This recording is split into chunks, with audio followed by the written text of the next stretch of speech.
A light dances in the distance, my wits growing weak. Then a princess emerges from a haze. Oh, stranger from normality, I can show you fantasy. Come, I know a ball on tonight, up in a palace in the sky. Come to the moonlight, dance in the midnight, bathe in the starlight, and waltz with the fae. Come to the moonlight, dance with us mid-flight, music so dreamlike you'll never awake. Come and fly.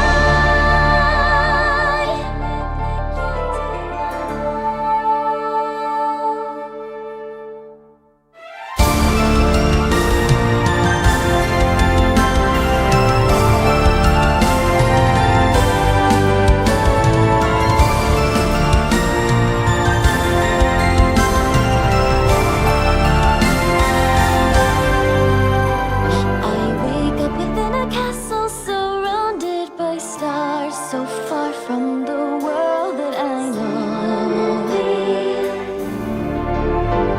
A maid dresses me in starlight, I'm led by the tide to the princess in splendor all agone. There's new adventures every day, swords and spells and dragons slain stay, leading a life just like mine, dancing among the divine.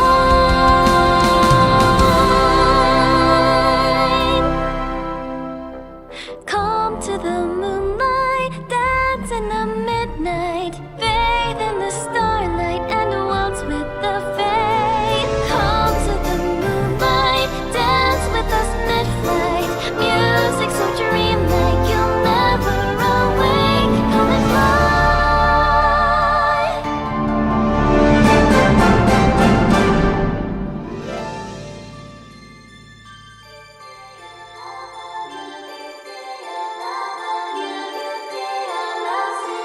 Full moon begins, let reason give in to the magic the moonlight provides.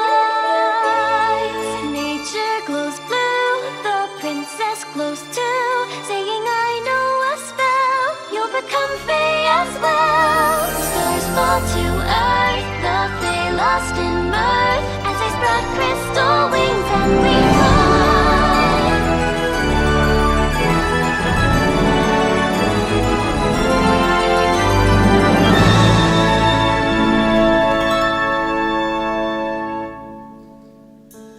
I wake in a grove, not a fairy in sight, and our feet planted firm on the ground. A princess no more, in the plainest of gowns, weaving songs, but they make not a sound. So it all wasn't real. Is it such a big deal? It's why we tell stories, write music and paint, 'cause we all need a little escape.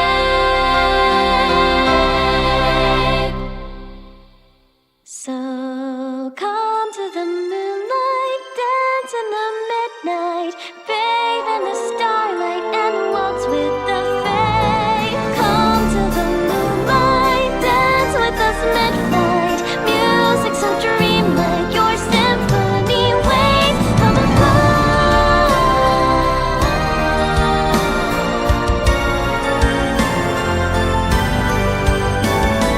Come to the moonlight, dance in the midnight, leave when you feel like I'll always be here. So goodbye.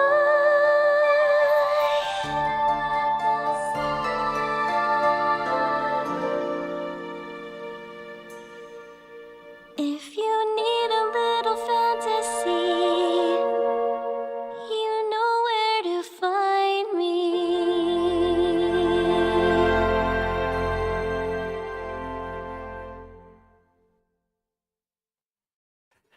Sylvaliðan tilyr, Sylvaliðan tilyr. Welcome, welcome all to my forest once more. Look at you all lured back here by the call of the Fae. You thought you escaped last week, but here you are again. Well, Sylvaliðan to all of you. You are being graced with the presence of Princess Sarina Aria Elysia, Fae Princess of music and conductor of your eternal waltz. Now, of course, normally such an audience would only be awarded to the highest of a select elite, but it is through my good graces that you have been granted this privilege tonight. You may now kneel. Go on, kneel. Now, today, we shall be writing a fairy tale together. Of course, a fairy tale is a traditional folk tale, often quite a simple structure, simple characters, of a magical nature. And today, we shall be writing one together. But of course, it might not be as happy as the ones you are aware of, you know.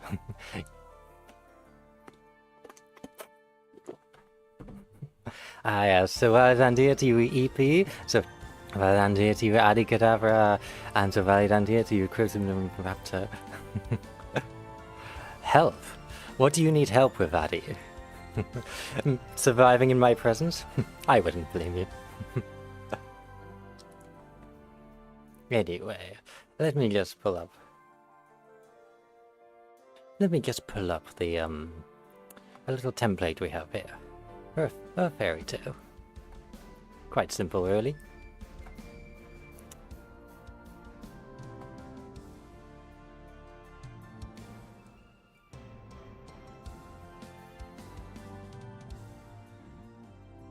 Now, here we have the basic template for a fairy tale.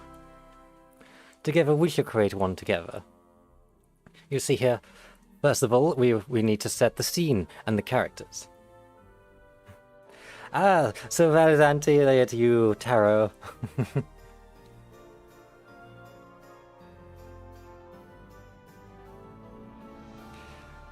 What exactly is going on in here, chat?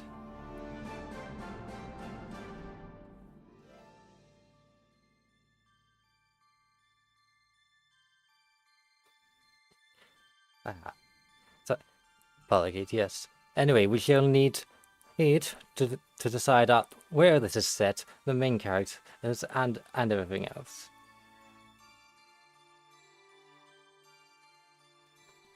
Quiet down in chat there, stop, cease your arguments. Anyway, now, I think for a fairy tale setting, perhaps where it might be set, somewhere magical, perhaps a village near a forest, perhaps a very familiar forest, one that might look, rather like this one here. Or perhaps you have any other ideas. Where shall this be set?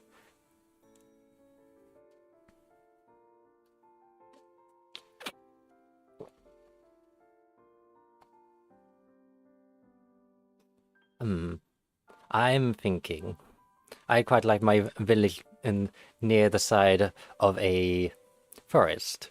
An enchanted forest filled with magical pathways. You are set inside the forest itself.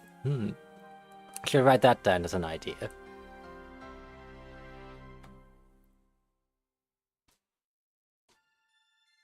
So inside an enchanted forest filled with magical passageways.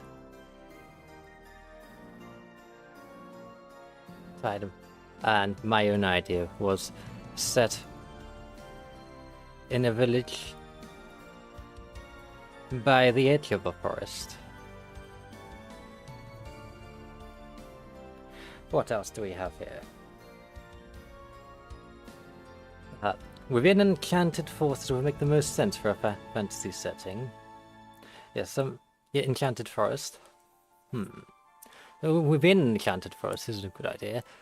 But at the same time, a lot of these tales start in an ordinary setting, and then you progress into something more magical. These two ideas can coexist. Unless perhaps the village is inside the forest and they are warned perhaps not to go too deep into the forest.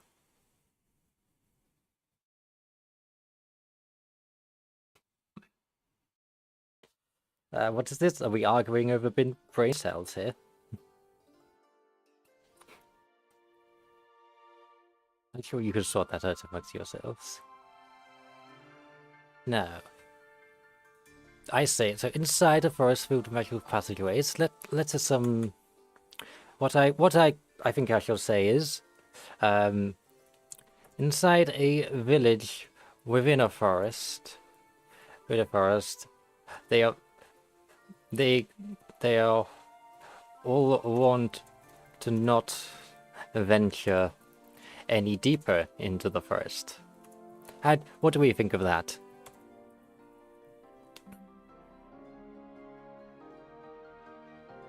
Small town or village within a forest that was normal to begin with, but something called the surge of mana making it enchanted.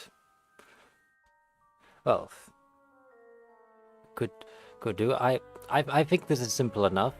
I quite like to have to start with a separation from the magical stuff and the like to begin with, and then we progress into getting more magical.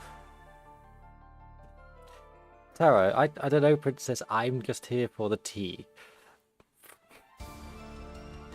Well, do make yourself some tea then. Feel free to chime in and enjoy the stories we crafted.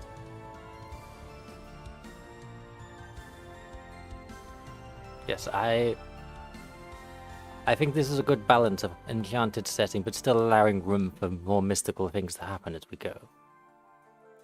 Now, we need to know our characters. So we have a main character. Now, the name we can worry about afterwards, but typically you think of for example, your Snow White or Cinderellas and the likes, or think a typical fairy tale protagonist is often younger. Perhaps I shall just put in 18 for now. And name.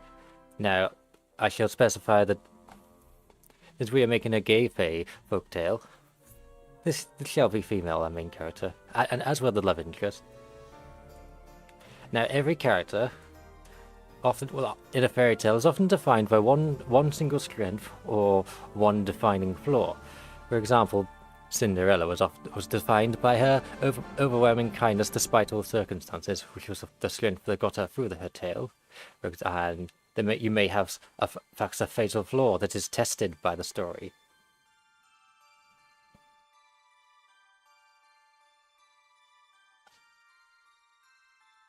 Now, I am thinking,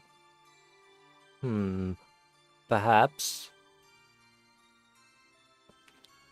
the strength, perhaps she is courageous.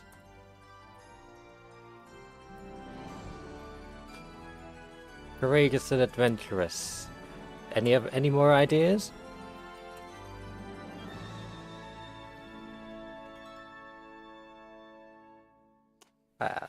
Sylvaliðan here to you, Lucy. Today we are writing a fairy tale with chat. We are currently working out the main character. Obviously for a fairy tale it shall remain very simple. So we're not doing massive complex characters here. So I'd say courageous and adventurous. Flaw. A very simple flaw. Perhaps she is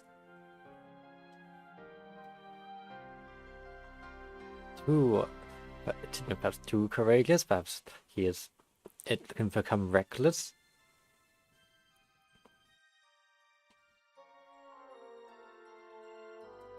Reckless? You're right. These are not set in stone here.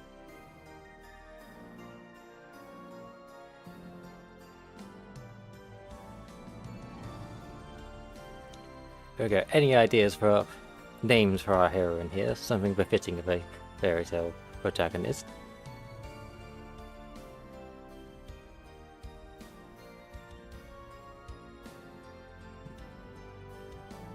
If you come back to names, I would love to have some suggestions from chat for that. Now, love interest.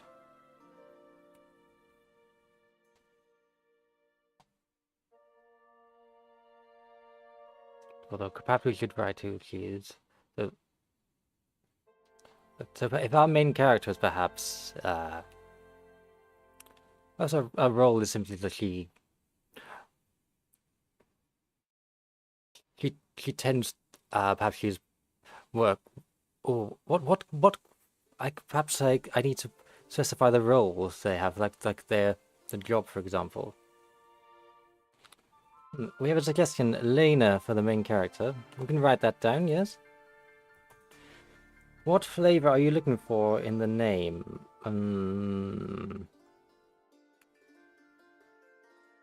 Juno?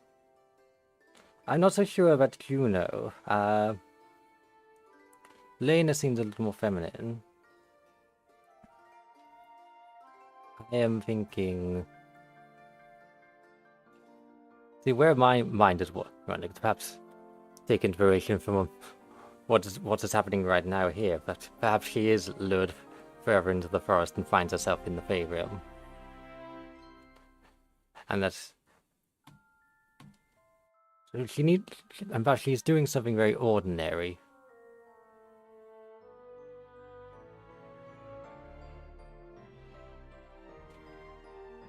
Flaws, there can be reckless, stubborn, anxious, childish, proud, but ill-tempered. Yes, well, I suppose we have that covered with reckless. I would like to keep it fairly simple for a fairy tale, so we wouldn't but list lots of them. The love interest, have them as the same, have to have them the same age, 18, young. And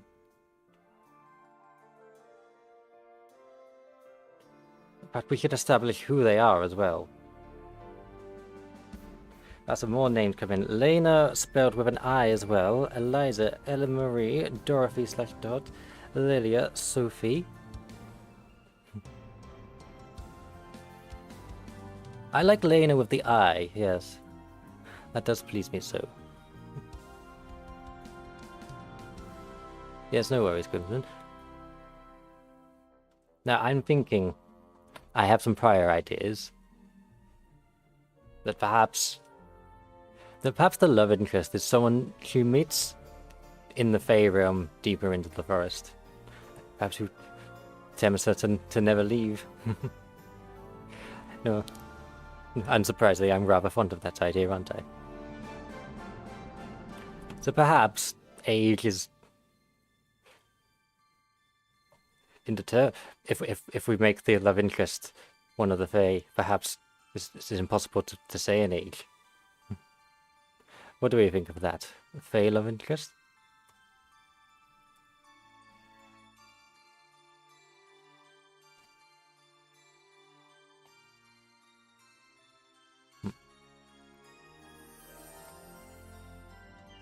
I quite like that idea.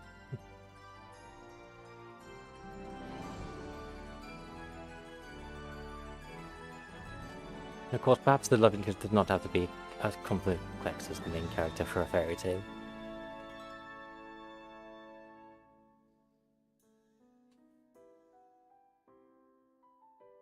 So, strengths. Actually, it's a lot more wise to the world than our main character. Wisdom, perhaps? Any ideas?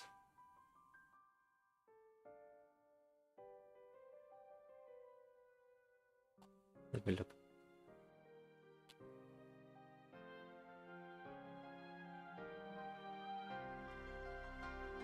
And yes, I suppose I like wisdom. She's perhaps more experienced in some things that our human protagonist may not have been exposed to. Flaw, well, not all a flaw is not always necessary in a love interest in a fairy tale, but if we fancy having one, we can we can do so.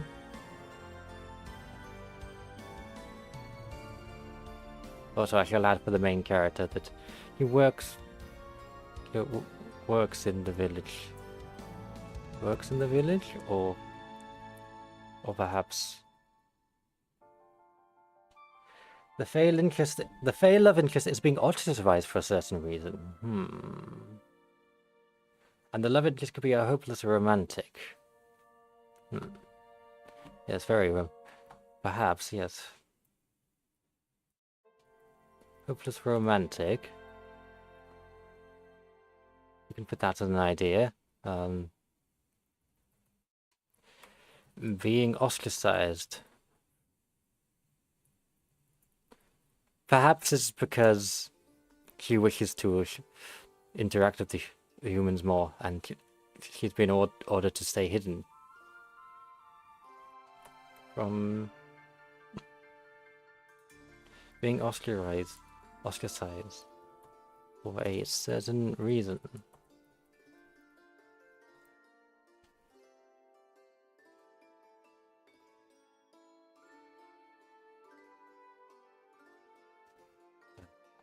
We could also put a Fae who will naturally try to trick her.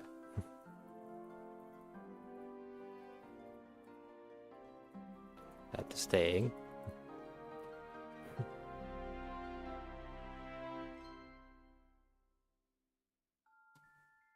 Yes, Little Mermaid type shenanigans. I suppose, yes, it's somewhat like that, yes. A Fae that wants to see humans. Fae that wants to interact with humans? Where have I had that before?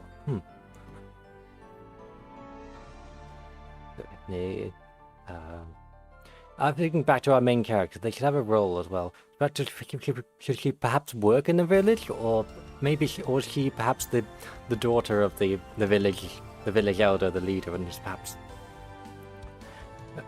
perhaps she's the equivalent of a noble in this small society, and her face has been set to her. Perhaps she is being betrothed to a man she does not want to be.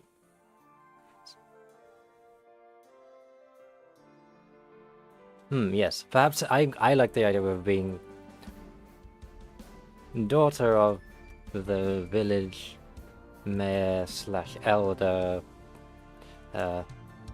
Perhaps she is expected not to work, betrothed to a man that she does not want to be betrothed to.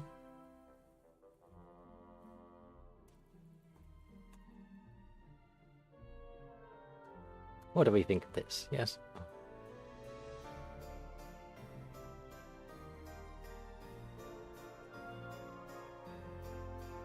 Ah, yes, and we need a name for our Fae love interest, yes?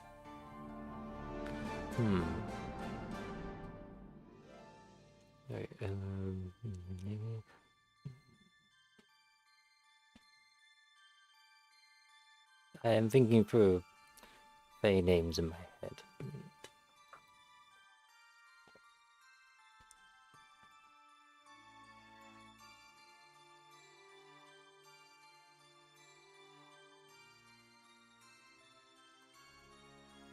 Valiana, derived from the Fae tongue word for moonlight, Valia.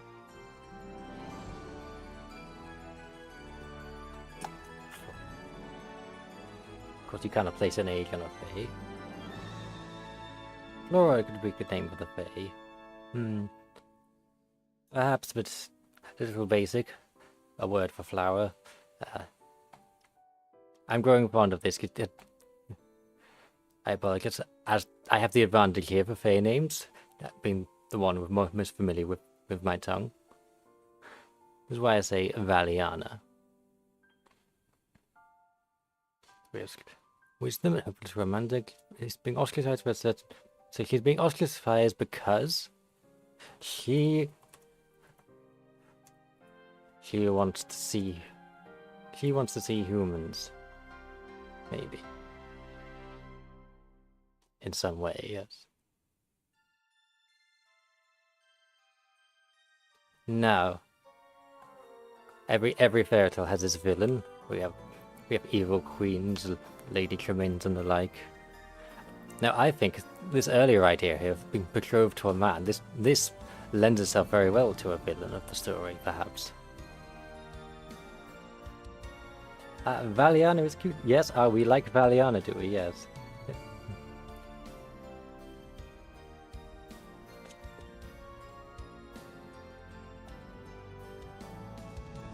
Now, for our villain.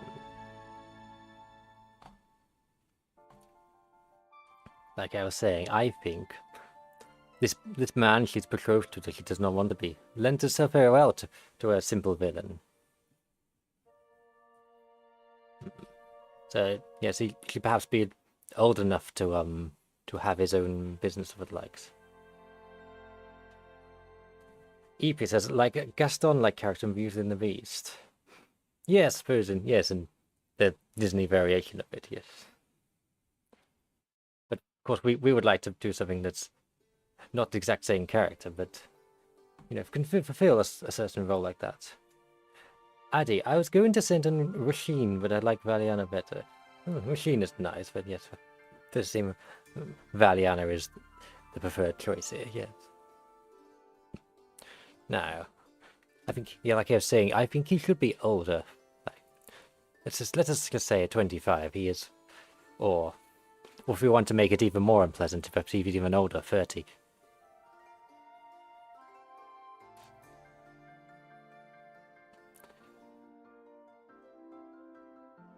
Of course, the villain, he will need quite the floor, won't he? Perhaps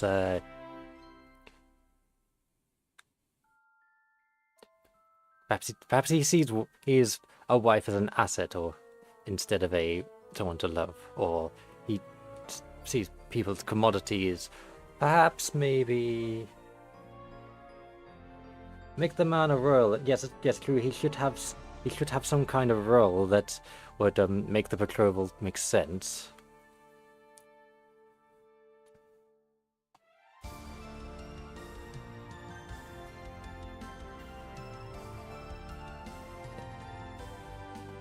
Yes, arrogance has crossed my mind. I worry about simply having a rip-off of Gaston, but it does not have to be written in the same way.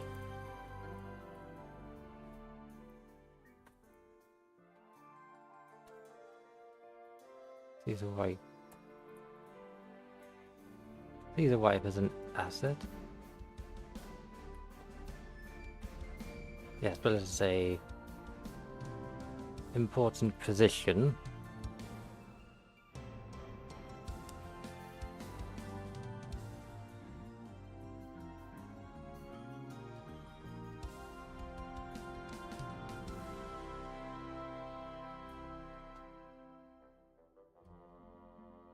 As we could even say misplaced arrogance. He has no reason to be as arrogant as he is.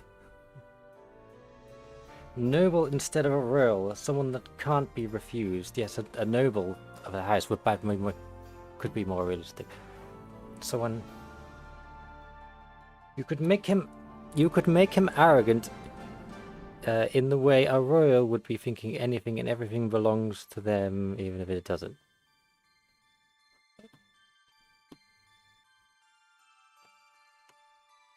That's an important position, so a noble. Yes. If the main character is the mayor's daughter, it could simply be after that role he wants to command the village. That's a good idea. Yes, of course, because she is in an important position. But it would need to benefit them both for Trova to make sense. Important position, a noble of himself. Perhaps he is the mayor of a different village. Mayor of a different village within the Enchanted Forest. Yes, that would make sense.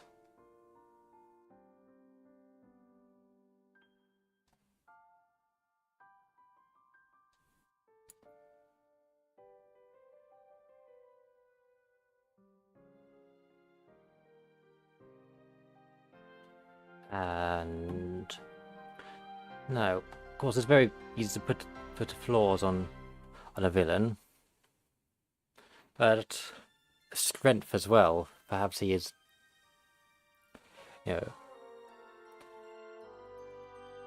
he needs to. We need a reason why he's being betrothed and people still associate with him.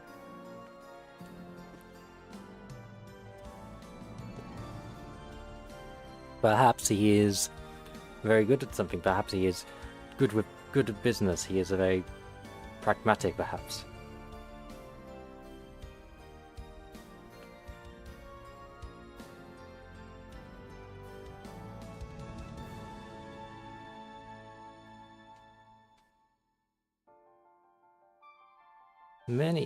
Okay. And you'll also need a name. I'll be honest, I'm stumped for male names.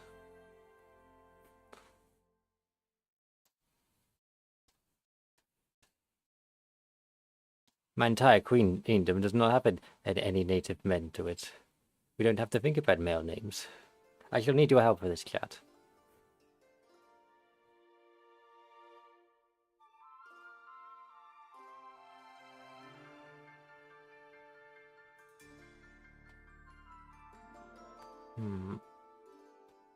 So let me just await your responses.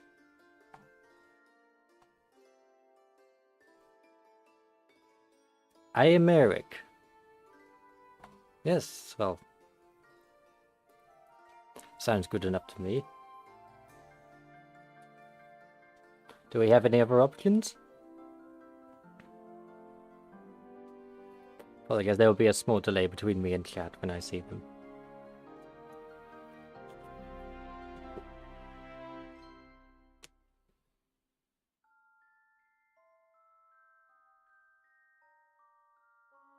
Well, till I hear otherwise, we should settle with America. That can always be changed.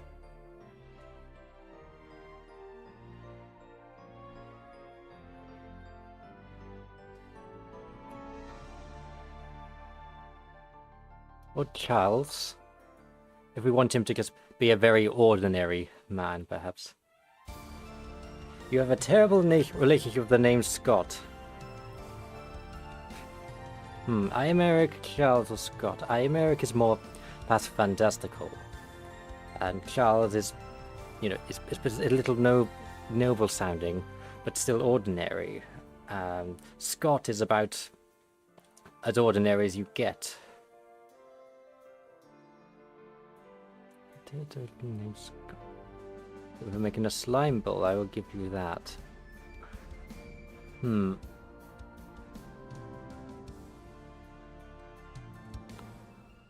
I think I am partial to the fanciness of Imeric. That is my choice. There you go, Imeric.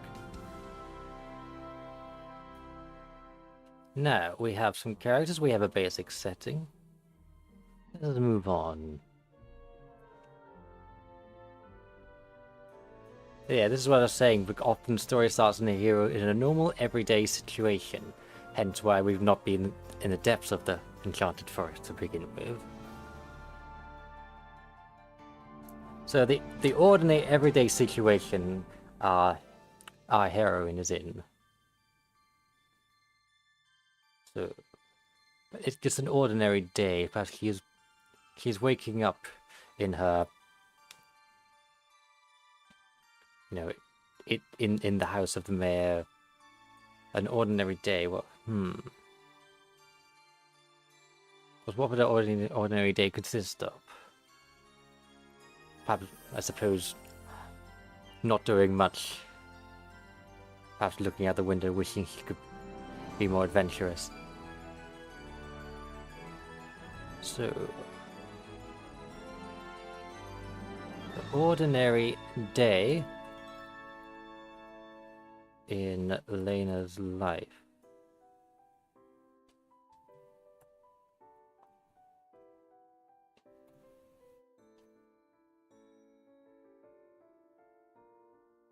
So she wakes up. So she... At some point she will look out the window. Into the depths of the forest. Wishing she could explore.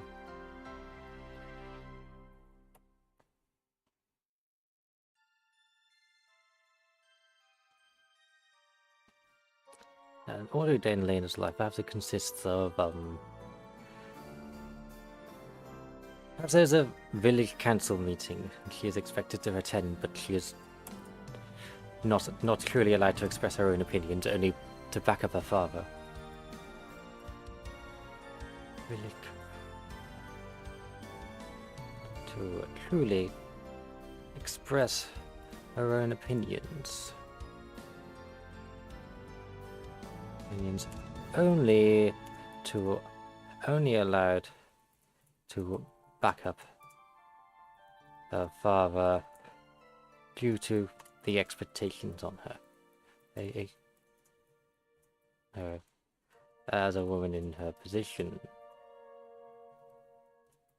in this time period and setting.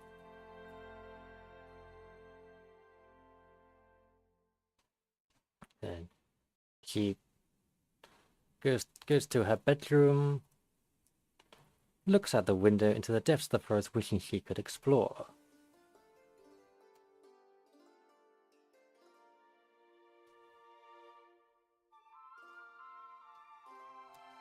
Perhaps at this point she hears the call of the Fae from deep within the forest.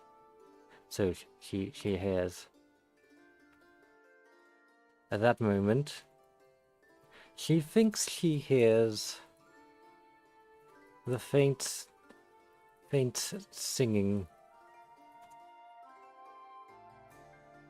and call of Sylvaliðan.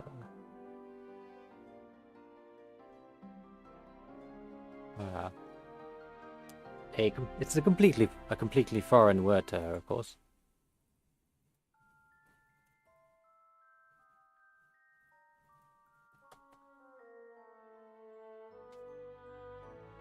Oh yeah, a completely foreign tongue to her. Yes, she'll flesh this out later, and these are just notes for now.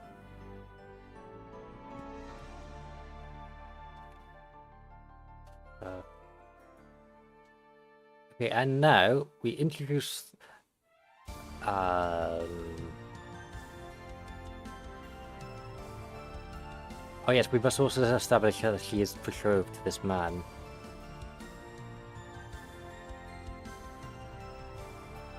So yes, afterwards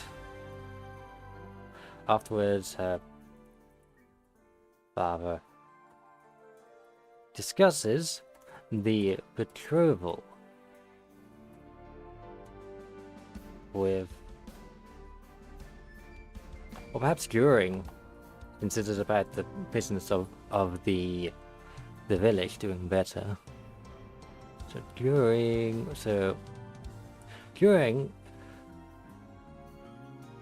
the meeting, the father discusses the betrothal with FAERIE, which she dreads. She dreads, but feels she cannot speak up on.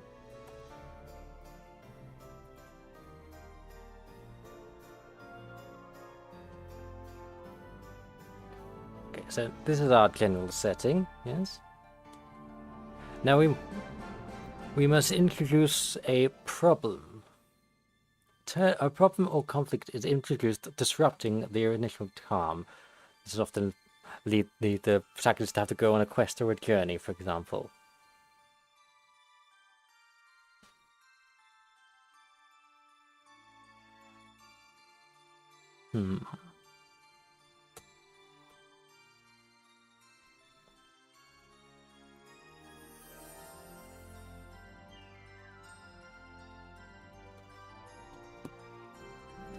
Something needs to make her need to go deeper into the forest, for one reason or another.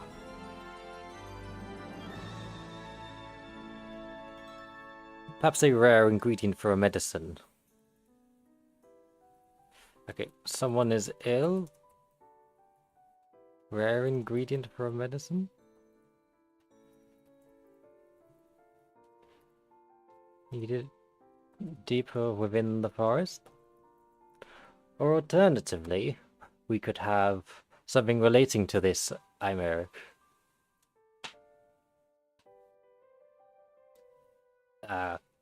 She finally meets chimeric, and he in all his undeserved arrogance,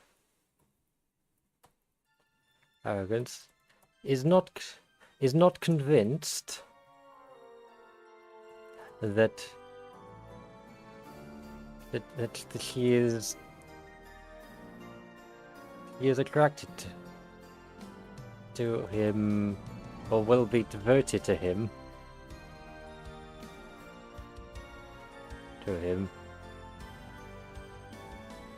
Oh, so OBS Studio gets disconnected for a second. Give it a second. But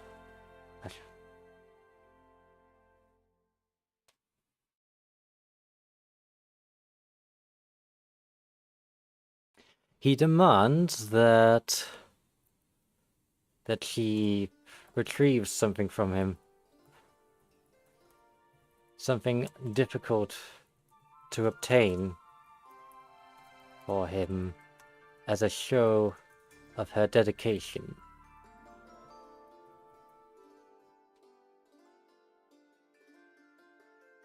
Yes? Are we back? Apologies, I could not contain my aura for a second.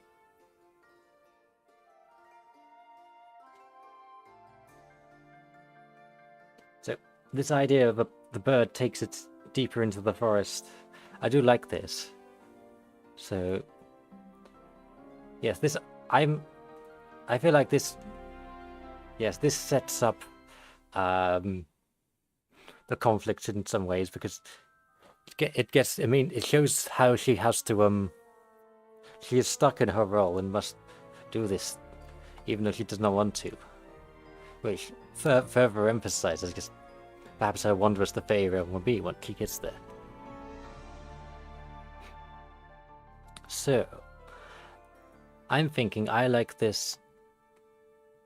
Perhaps I can combine these together. Okay, so let us say that he claims that a brother of his is ill, and it can only be cured by a certain ingredient found a little deeper into the forest that is rare. And to show that and in his eyes, he says that to show that he cares for him. Sorry, I am getting your human tongue words mixed up. To show that he cares for him, she must retrieve this ingredient to cure his brother of his ailment. Of course, this might not even be true. He might just be saying this to test her.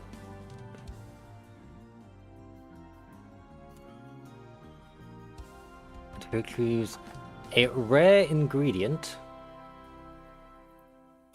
A rare ingredient to obtain as a show of her dedication.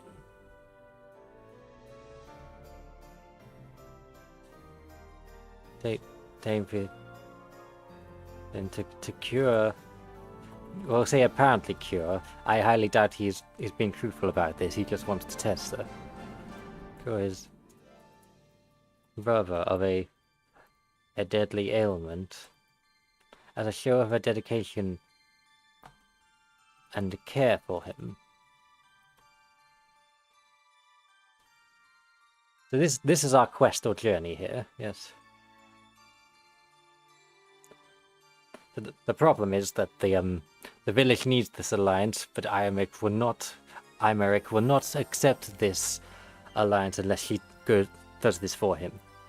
And the quest or journey is to retrieve the ingredient, as we have covered here. In traditional warning, the warning will of course be not to go too deep into the forest.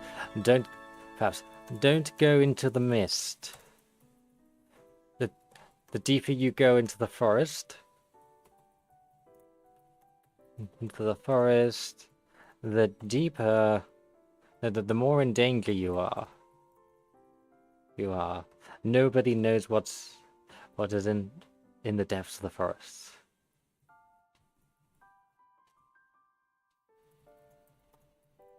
In the depths of the forest. Yes? And we talked about magical passageways and the like.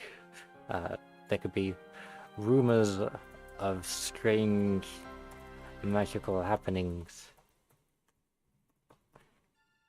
And nothing making sense.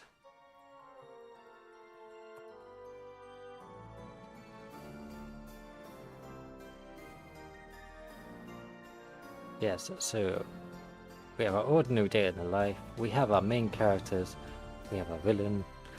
We've established a problem and a quest already, yes?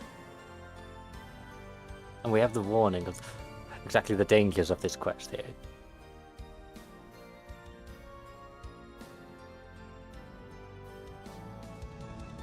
Characters react to the problem and take action to resolve it, so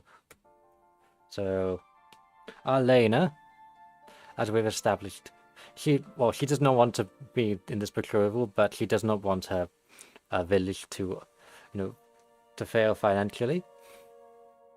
So she agrees to do this. They begrudgingly agrees to do this. Do this and heads into the forest.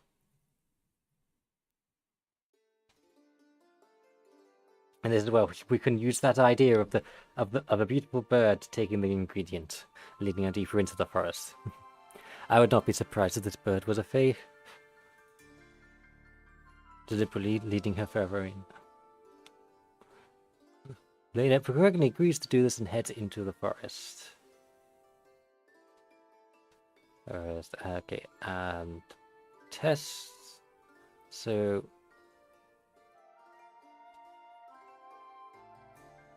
yes, tests and challenges. So yes, the first test is finding the ingredient.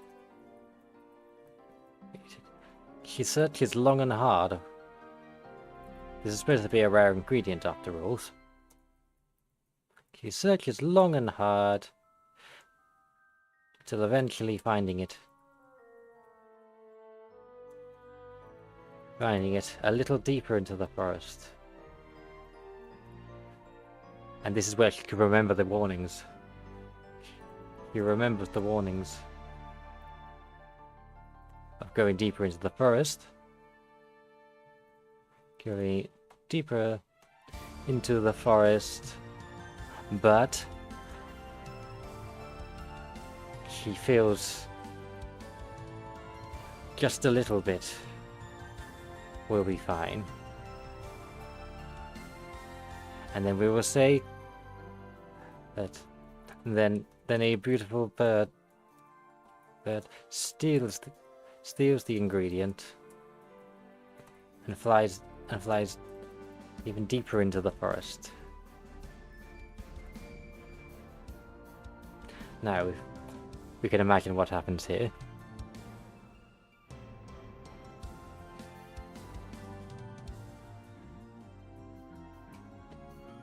So yeah, so here she must make the decision.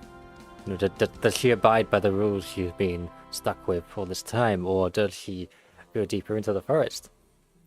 Well, of course, only one of those choices leads to a story happening, doesn't it?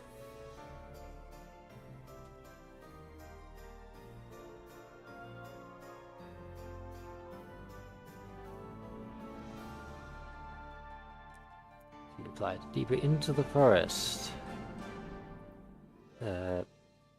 Yes, Elena contemplates whether to stay or whether to disobey and follow the bird.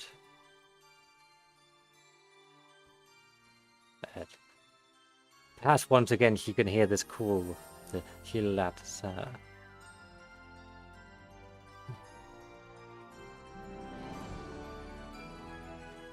You yourself would have heard this call going at the start of the screen.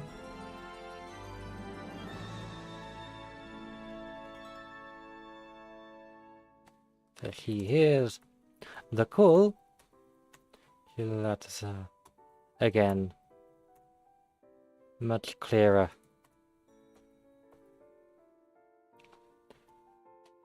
And at this point, she decides to follow the call.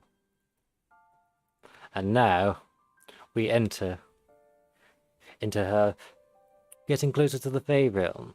Things will need to get stranger now. There's, like I say, there's many times there's a rule of free, so free trials, for example. And of course, sometimes you will need to meet this Fae lover because she is established. We have established, yes.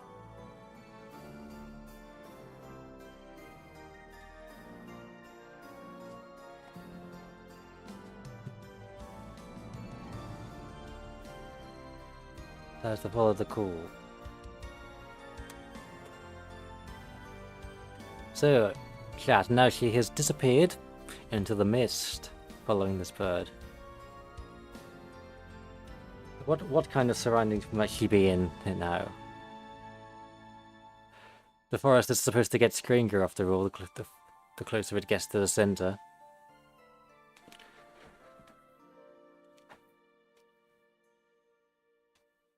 I'm thinking perhaps the forest gets stranger as she gets deeper into the mist.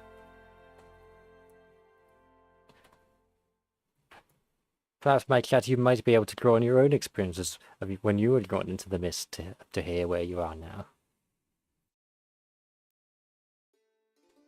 The forest gets stranger as she gets deeper into the mist. For example, up and down and left and right no longer have much meaning as the ground and the sky twist around in impossible manners as along the path as she follows it.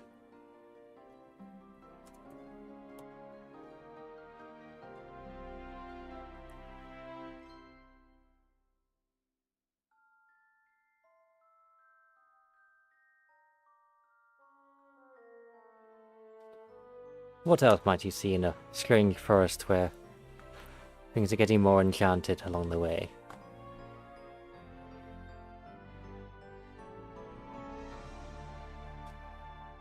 Fine, I shall obey your grammar, Google Docs.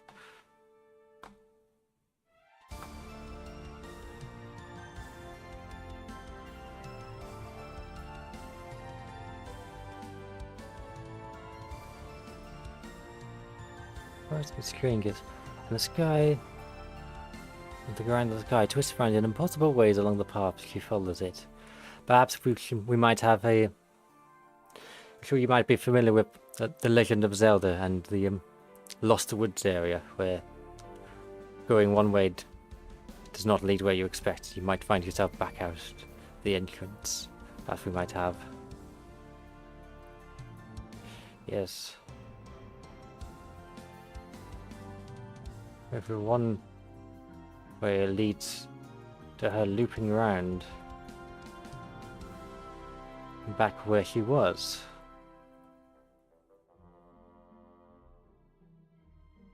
Everyone will lead, so looping back around where she was, followed by us, and till eventually she tries going back on herself. Tries going back on herself. And only then does she progress further. Ah yes, and yes, and shorter she is following this bird, isn't she?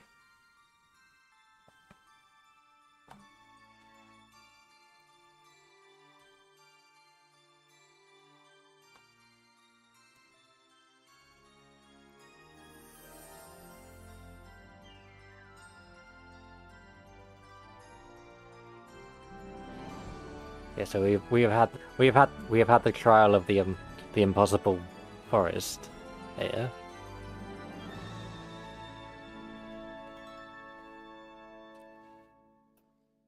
So that will be the first trial to reach the Fae realm. At this point, she realizes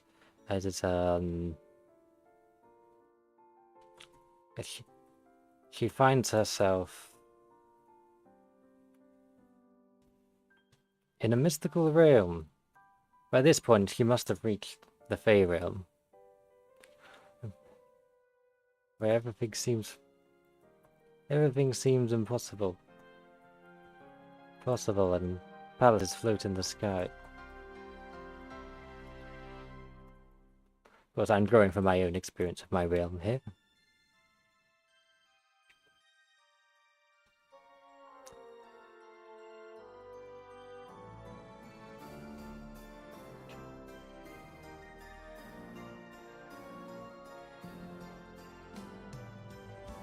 And I would imagine at this point she realizes this is a little too late to go back now, isn't it?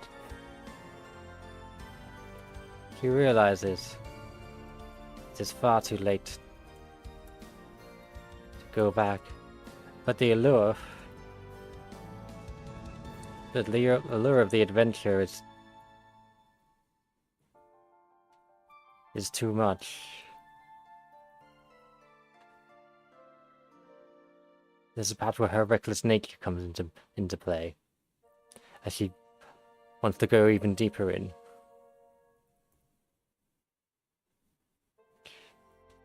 To go even deeper in.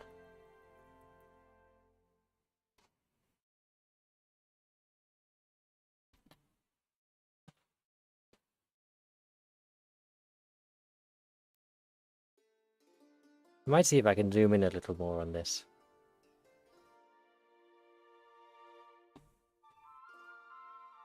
Make this text a little more easy for you to see.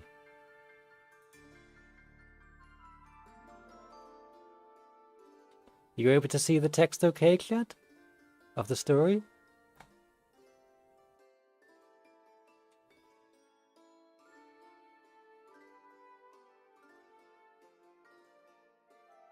So we've had our first trial of finding our way in there. We need a second trial. You can see her. Thank you for letting me know.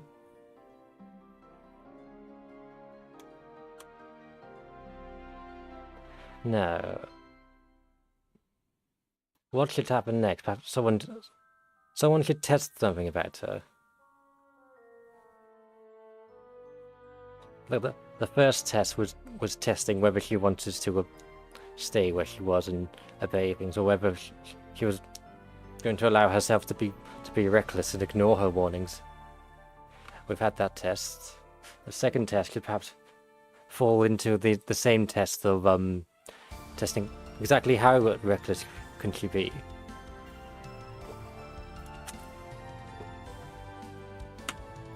Or perhaps another aspect of her character.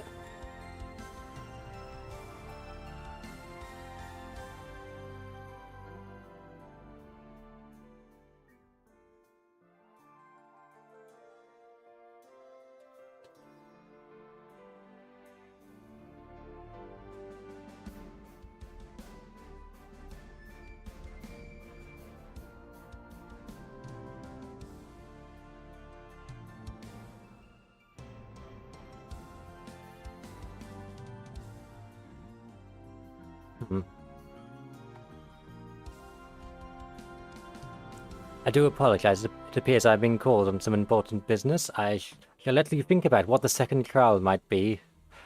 I shall be back soon.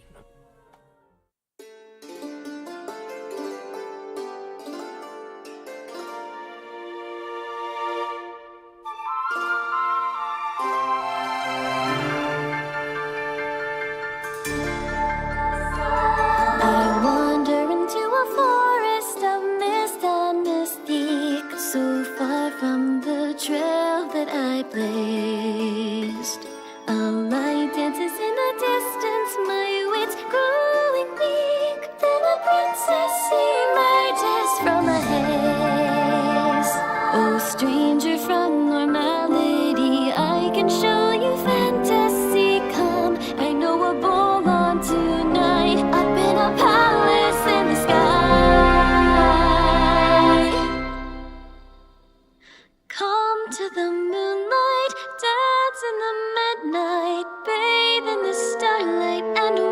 with the Fae.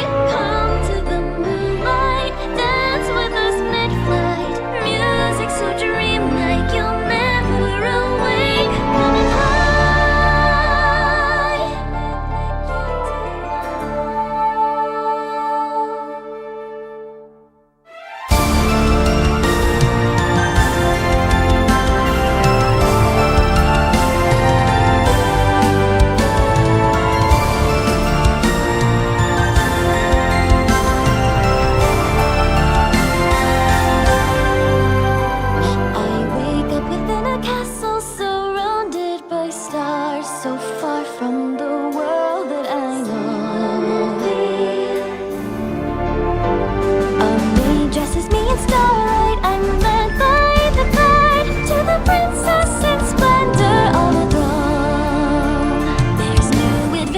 Every day, swords and spells and dragon slates they, leading a life just like mine, dancing among the divine.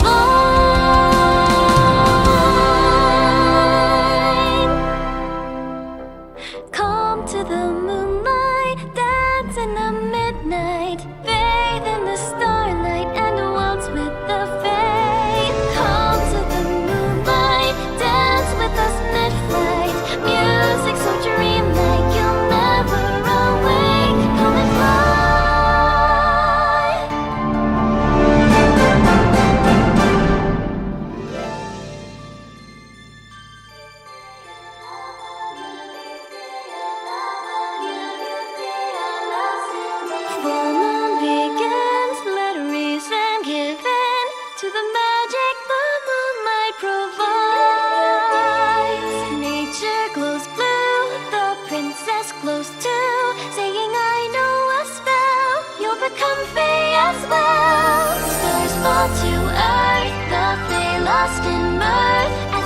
Crystal wings and we fly.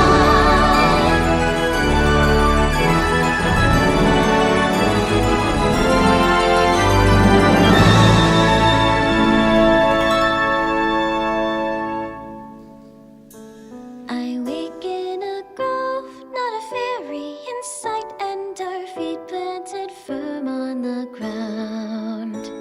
A princess no more in the plainest of gowns, weaving songs, but they make not a sound. So it all wasn't real. Is it such a big deal? It's why we tell stories, write music and paint, 'cause we all need a little escape.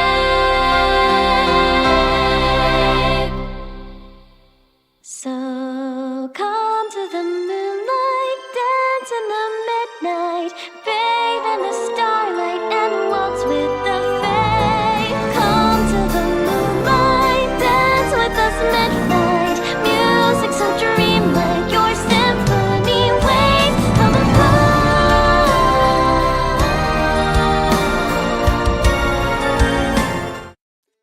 Apologies for that. I'm back now. Now, where were we? We were deciding what the second trial should be.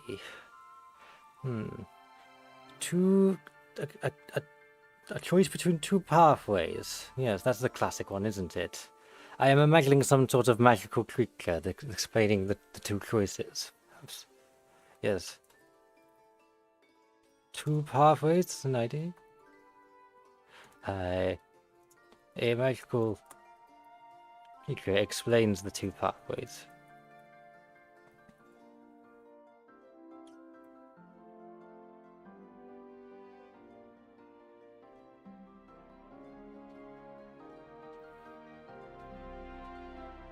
Perhaps the bird talks? Yeah, let's say the bird is the one who perhaps begins speaking and explains the two pathways. The bird explains the two pathways.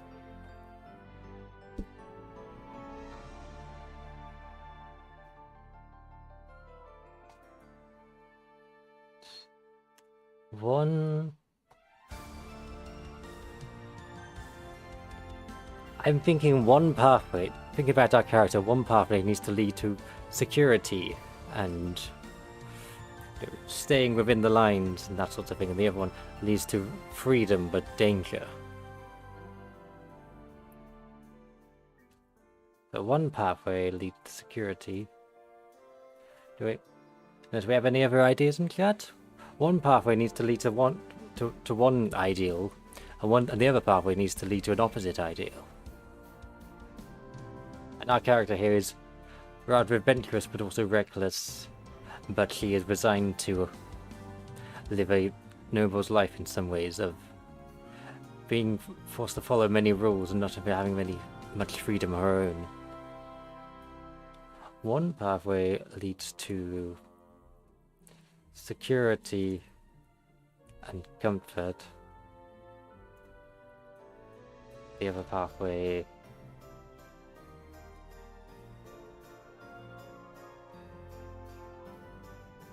leads to freedom, but also danger. But how might these be represented in this particular scenario? Bird explains the two pathways. One pathway leads to security and comfort. The other pathway leads to freedom, but also danger.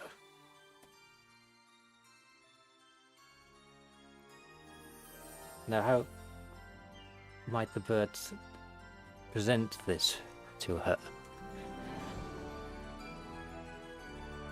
So we should say path 1. Path 1, bird says, if you follow this path,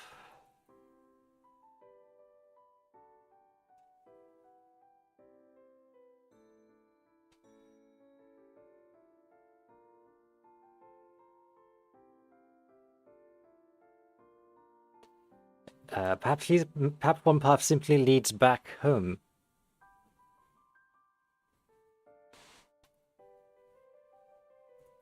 You should be safely led back home.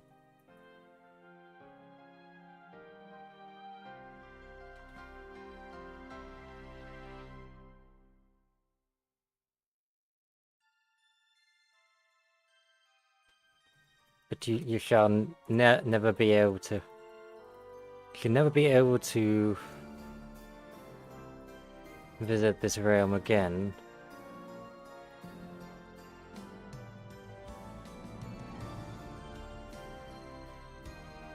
One path leads to home, the other leads to the item she's after.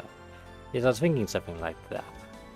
But it must test her character in some way. Bird 2 says, Bird says, if you follow this path, you should be safely left home, but you'll never be able to visit this realm again. Bird says, if you take this path, you should be led even deeper into this realm, where a glorious palace awaits. Palace awaits, and a lifetime of freedom, but you may never find your way back again.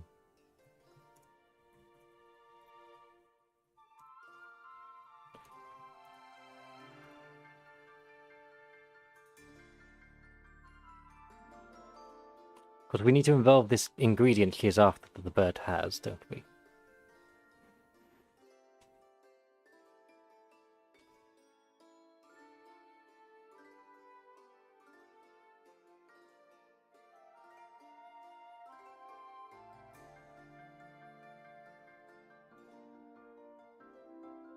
To involve the ingredient, thematically it would make sense for her to receive the ingredient if she took path 1, because that would be leading back to a life of security and comfort. But it would need to make sense why she would choose path 2 for the story to continue.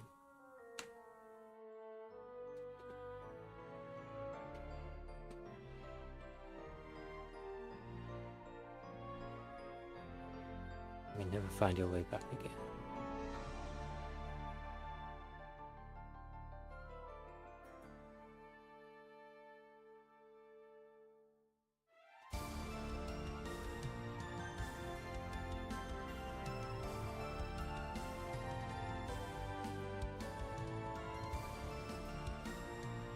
Perhaps even if she were to get the item for path 1, what was truly in her heart leads her to path 2.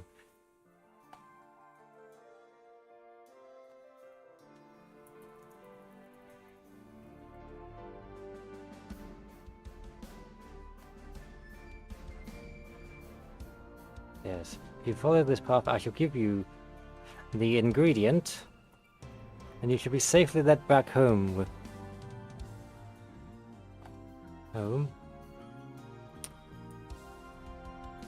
But you shall never be able to visit this realm again. And then the second path is, if you take this path, you shall be led even deeper into this realm, where a glorious palace awaits and a lifetime of freedom, but you may never find your way back again.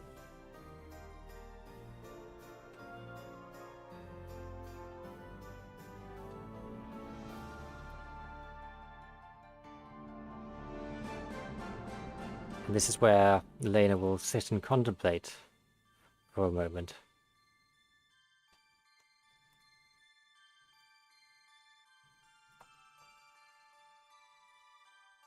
Of course, she is probably be thinking... Oh, your human tongue.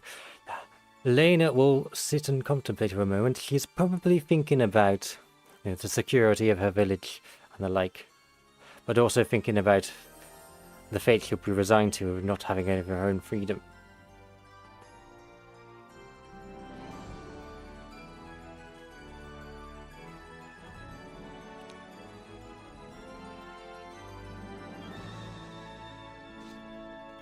She thinks about the future security of her village.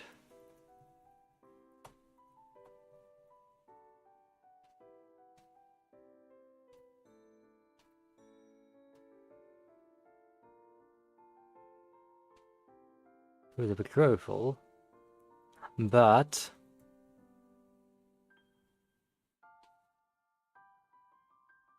she also thinks about the lack of freedom and her lust for adventure.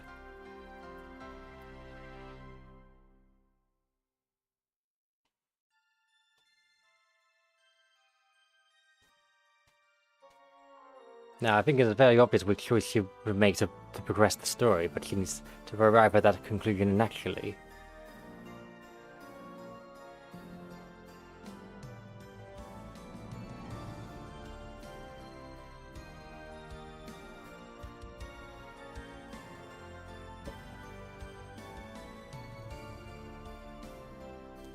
And perhaps the bird plays a role in persuading her. A vision of the glorious waltz in the palace. Glorious waltz in a palace is shown to her.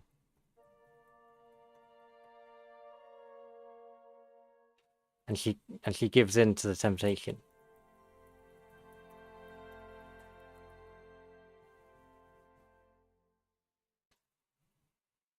And chooses the second path.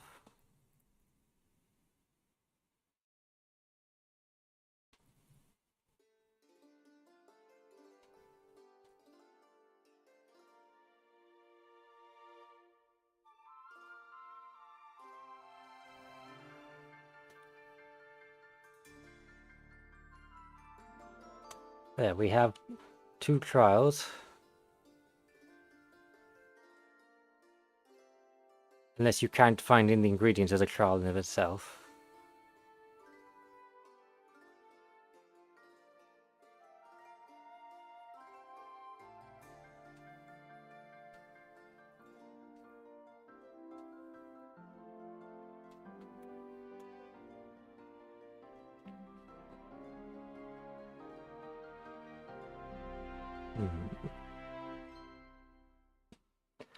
The third trial, something else that should test her.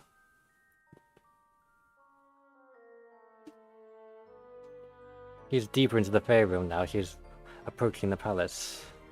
And we'll need to involve this love interest. I was thinking that perhaps the bird all along was our Fae love interest disguised.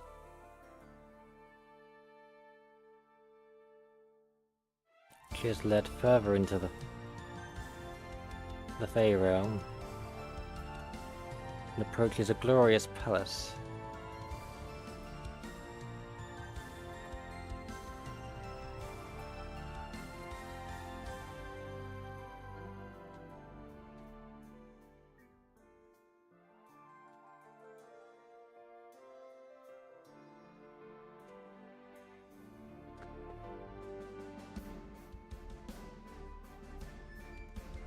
Led further into the Fae realm and approaches a glorious palace.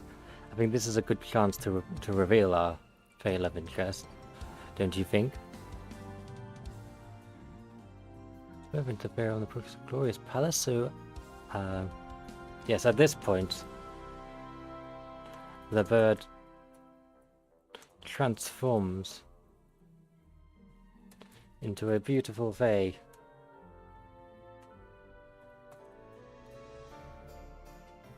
Beautiful Fae lady. Lady of the court. And we were saying that he is ostracized in some way. In her own way. And this is where they can bond. The third trial, I guess, would be her ultimate decision of whether she goes back to the one she knows and everything, or if she stays with this Fae.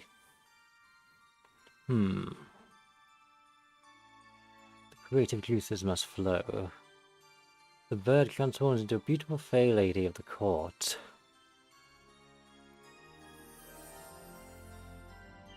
And yes, we could perhaps say something like, her allure is unlike any that Lena has ever seen or felt when looking upon a man.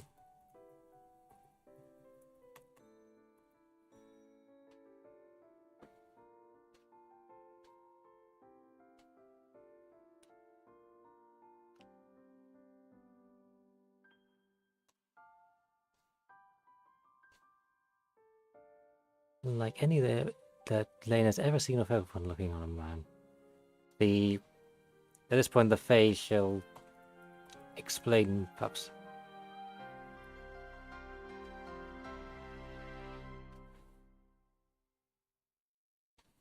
The Fae shall explain that. Let's just look at the what we wrote for Valiana. First, them hopeless romantic. Yes, the Fae shall explain that she has had her eyes on. She's had her eyes on Lena, and senses she does not belong there.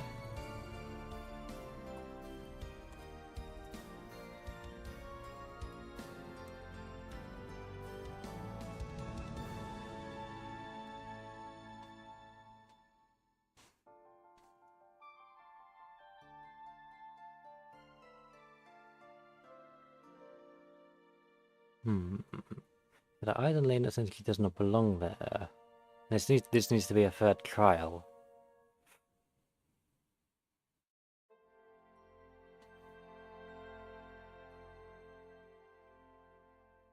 Because we were saying that this Fae was not supposed to be interacting with humans, but she is anyway. Which I can relate to. But I may do as I wish.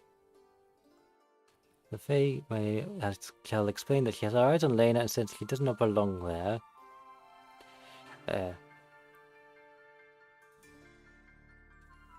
She says she is frowned on by her own kind. She is frowned on by her own kind for Yes, for yes, the human word is for what, for wanting to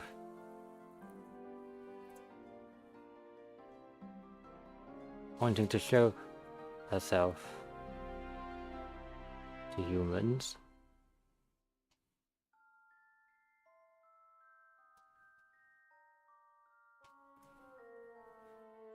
There you go. So she has led Fae Princess of the Fae realm and approaches the glorious palace. At this point, the bird transforms into a beautiful Fae lady of the court. Her allure is unlike any that Lena has ever seen or felt when looking upon a man. The Fae shall explain that she has had her eyes on Lena and senses she does not belong there. She says she is frowned on by mankind for wanting to show herself to a human.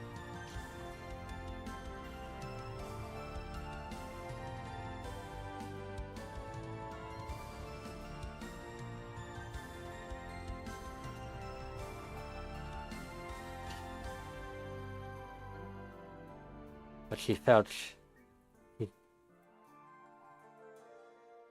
simply must have one. Or something.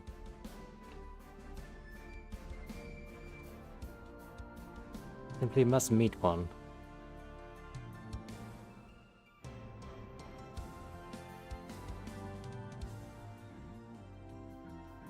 Of course, at this point our beautiful Fae lady can lead her to the palace for a waltz, perhaps.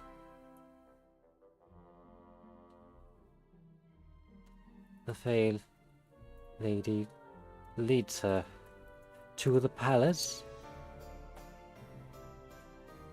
and invites her to waltz with her.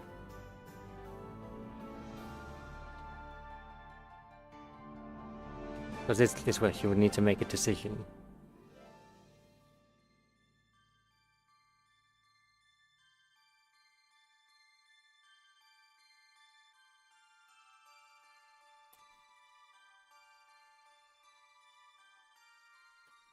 Needs to make a decision that, perhaps does she accept the waltz and perhaps potentially be here forever, or does she once again think about going home?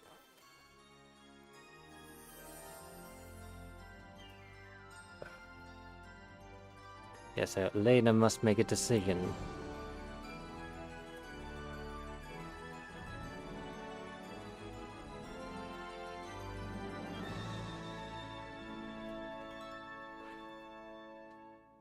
That the waltz with the Fae lady and all her allure, or refuse and return to her family, and request to be returned to her family.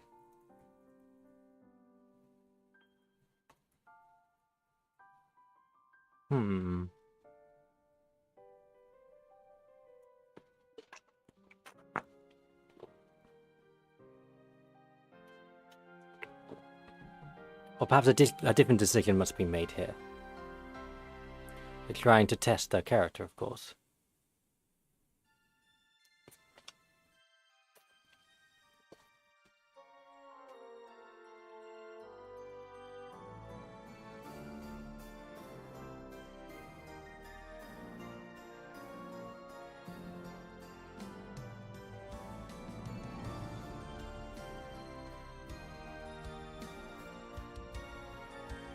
Of course, something will need to go wrong here, because we're approaching where there will be a reversal of fortune.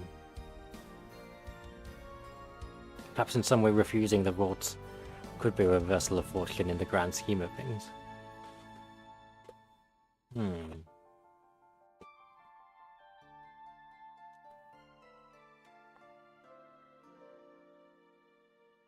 Says the waltz to the Fae in all her, or refusing request to be returned to her family.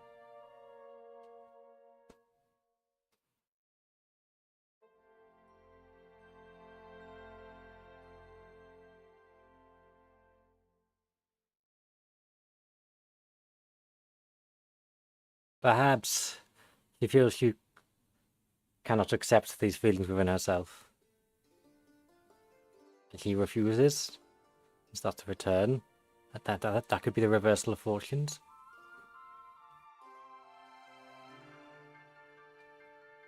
Unless, of course, her family comes after her in some way, or this Imeric comes after her.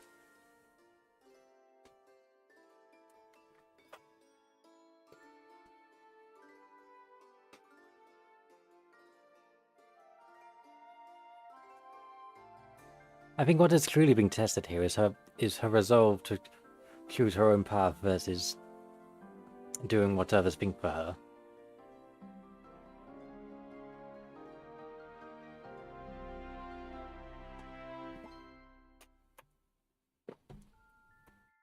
Perhaps Lena almost accepts.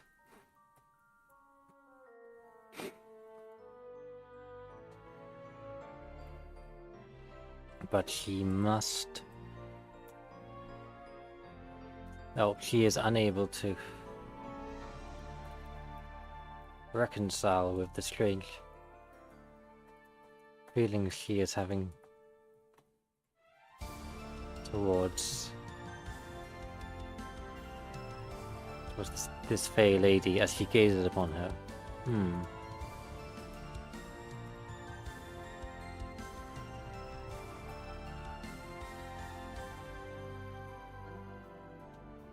Could that be the conflict, where things go wrong?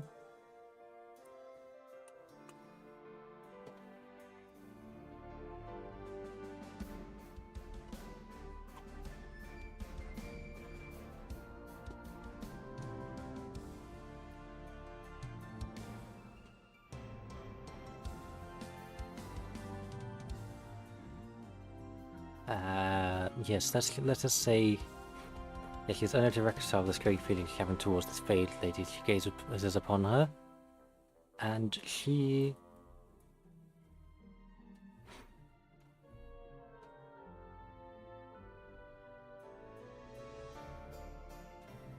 Yes, let us say she fuses and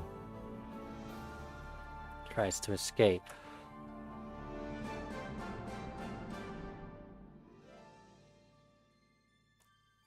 Inclusive tales of freeze.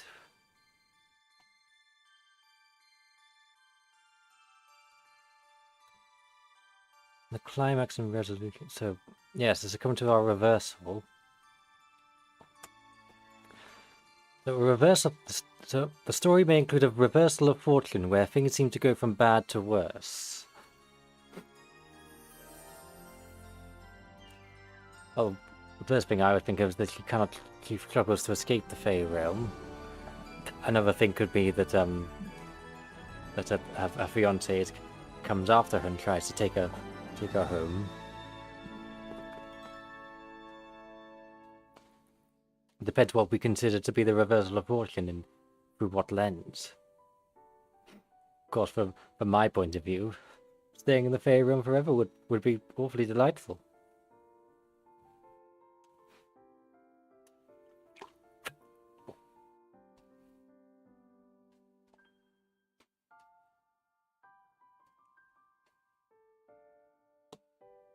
In many ways, this is a reversal of fortune.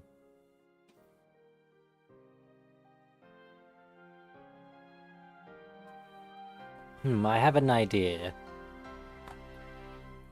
So Lena runs back as far as she can get.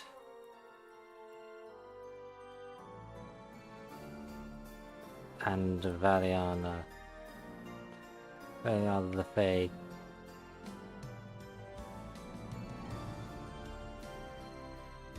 comes after her, saying she can sense what is in her heart, and she is betraying herself, perhaps.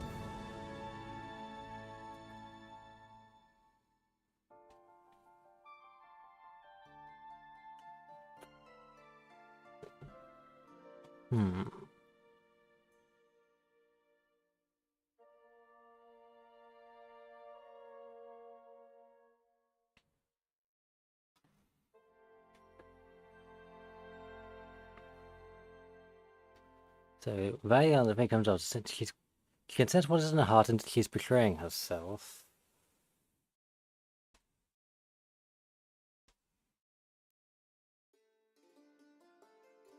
But while in sadness, she cannot bring herself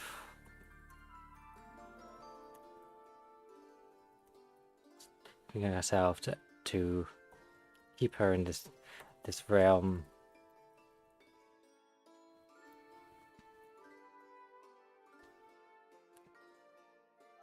And perhaps summons a trail of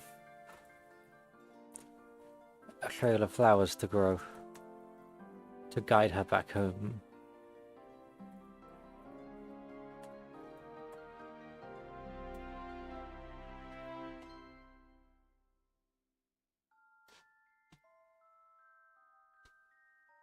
Guide back home. We were talking about the fiance perhaps coming after her, coming deeper into the forest to try and after they'd heard of what happened. Or perhaps she completely goes back and that's the reversal of fortune. Now she must go through with this betrothal in some ways.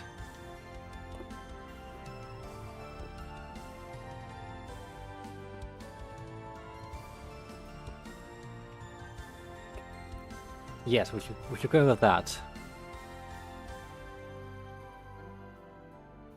Yes. She returns home to the village.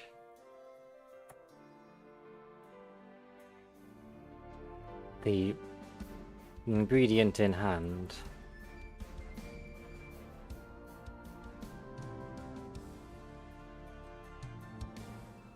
And the noble... Yeah, so... Imeric. Perhaps he's not overjoyed, he simply takes it for granted that someone will go to this length for him.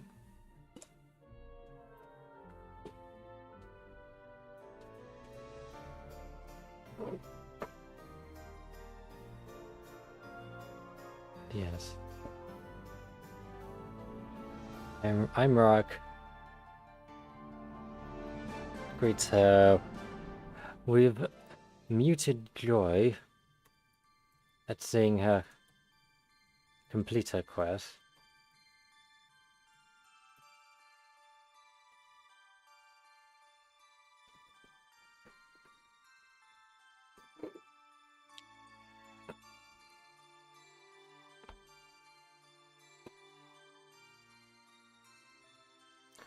And with muted joy at seeing her complete her request, and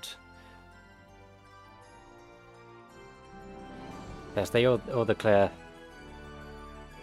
that the betrothal shall go ahead.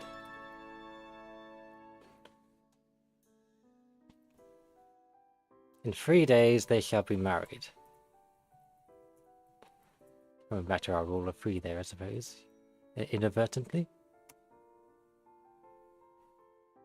Okay, so our resolutions. Lena runs back as far as she can and Valianda the Fae comes after her, saying she can sense what is in her heart and she's betraying herself. But while in sadness, she cannot bring herself to keep her in this realm and summons a trail of flowers to grow to guide her back home. She returns home to the village, the ingredient in hand. Eimer greets her with muted joy at seeing her complete her quest, and they all declare that the betrothal shall go ahead. In 3 days they shall be married.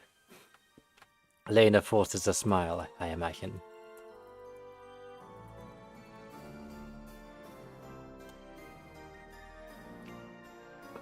But now we must reach a climax. Of course, Lena does not want to be here truly.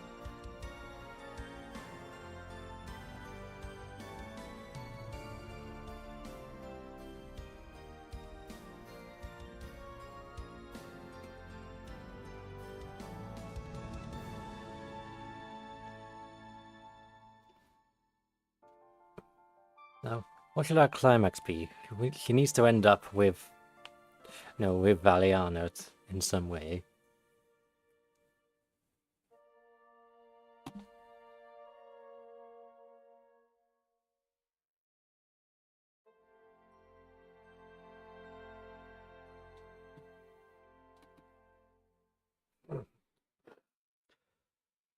Our climax, so we shall have perhaps. Well, the marriage is approaching.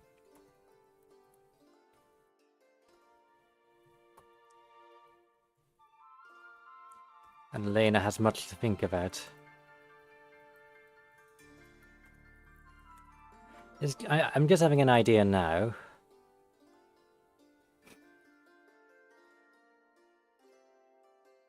If we go back a little, perhaps she does waltz with the Fae lady for a while, but eventually says she must go back and she cannot stay forever.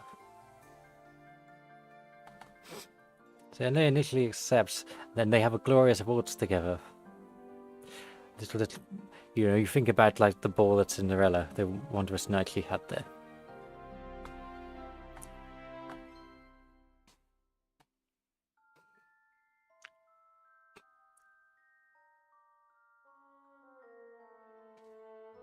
Lena initially accepts and waltzes with the Fae. Where have we had that before? Also the Fae lady. They have a glorious dance together. They have a glorious dance together that feels unlike anything they've ever. It feels like anything she's ever done before.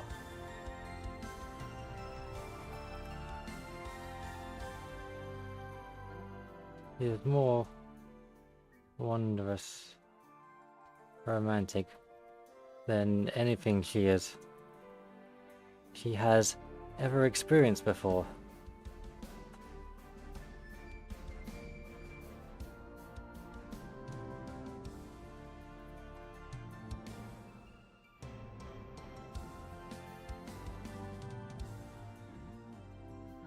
Almost ended for. But she is unable to reconcile with the strange feelings she's having towards the Fae lady. He's on her. She refuses. Yes, she refuses her and tries to escape. Perhaps just as the Fae lady was about to lay a kiss on her. Just as the Fae lady almost lays a kiss on her, she refuses her and tries to escape. Oh, how tragic.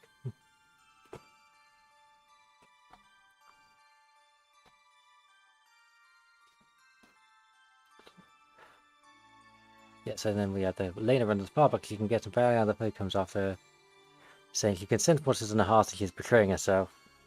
But while in sadness, she cannot bring herself to keep her in this realm and summons a trail of flowers to grow to guide her back home. She returns home to the village, the ingredients in hand. Americ greets her with muted joy at seeing her complete her quest, and they all declare that the betrothal shall go ahead. In 3 days they shall be married. Lena forces a smile. And in the climax, the marriage is approaching and Lena has much to think about. At this point, we must continue this train of thought. So now she's had a glorious night with this Fae lady, waltzing with her in the most romantic time.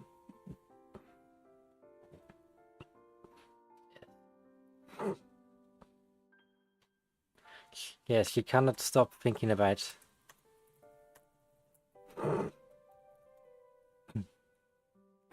She cannot stop thinking about her time in the Fae realm. She cannot stop thinking about her time in the Fae realm, and dreams of Valiana and of the Fae.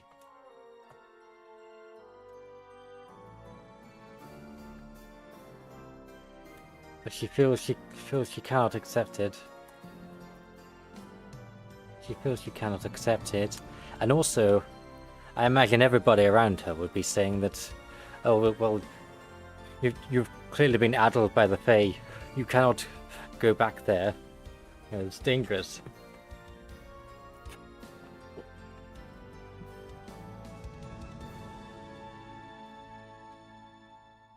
Her father and the villagers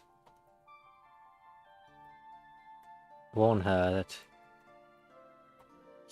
she may be Fae touched, and she must never go back there. She must never go back there, no matter what. Or she may lose herself forever.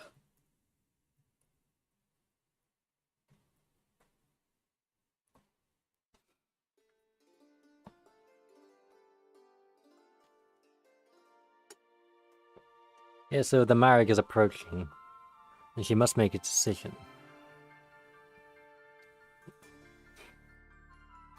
Should she stay in her village for security, but perhaps never see this Fae again? Or should she go to the Fae realm, perhaps lose herself forever in exchange for romantic bliss?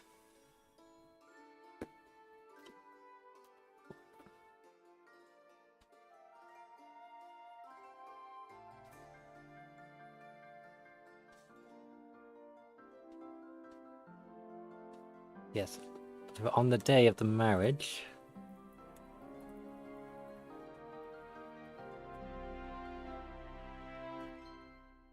Yes, on the day of the marriage... But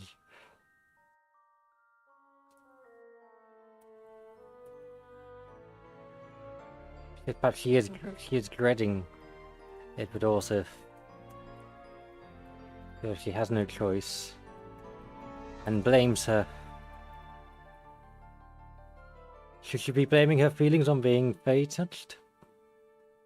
Perhaps it's worrying, and worries her feelings, and worries her feelings are as a result of being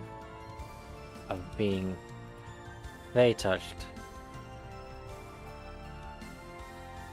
As they say. But oh how wonderful being Fae touched is.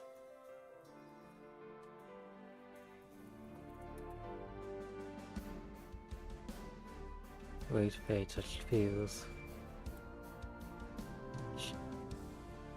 Perhaps she even thinks to herself she wishes she could be a Fae too. She thinks for a second that perhaps if only she could be a Fae too.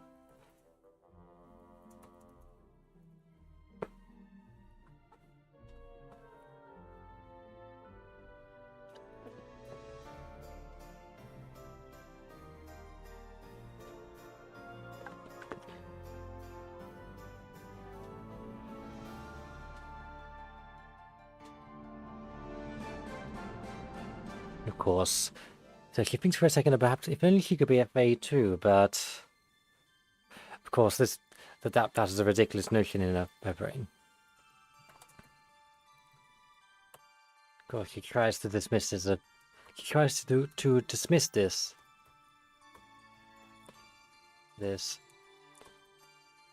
as a ridiculous notion.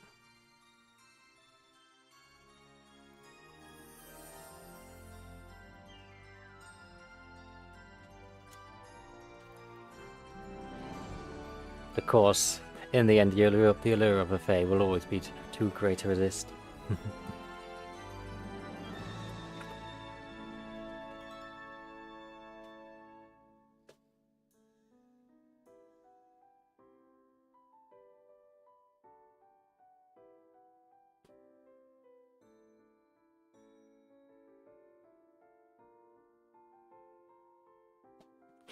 Should we have an ultra climax? The classic? Yes. Yes, she's all dressed up for her wedding.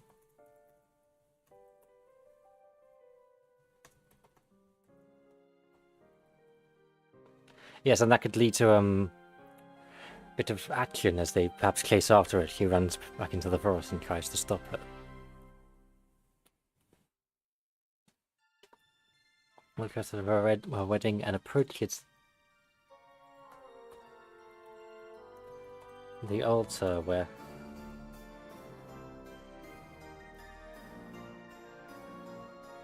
Imeric stands and smirking,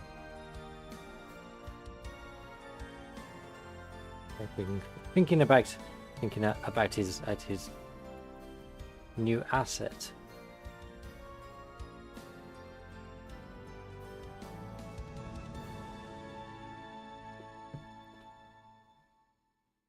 The altar. His new asset. Yes, they are. Yes, and perhaps they are saying their vows, and this is the classic moment of. She cannot commit to it, and she runs off. Perhaps she hears that call again, the Hiratasa.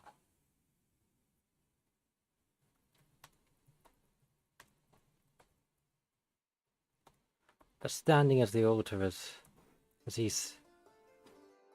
says his vows, and then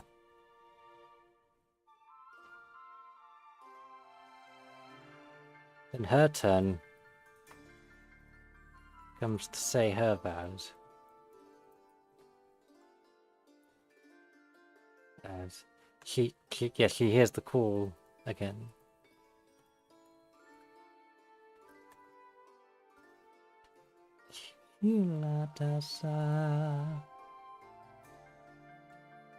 Shiratasa. Yes.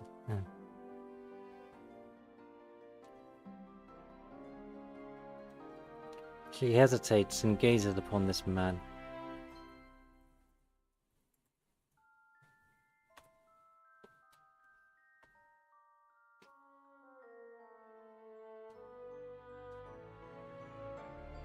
And feels nothing, perhaps. She hesitates and gazes upon this man and feels nothing.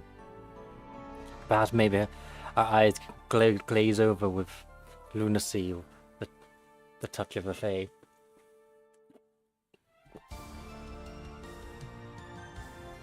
Yes, Imeric sees her eyes glaze over.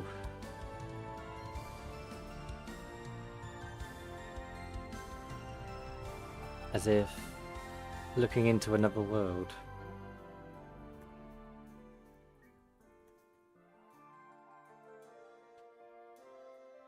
She finds herself rushing off.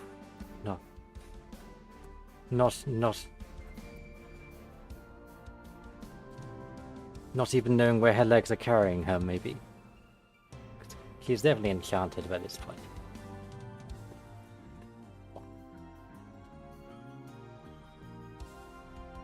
Her legs would carry her. Imeric declared, she is fate. She is fate touched. She must be stopped. No, and they must chase after her and stop her.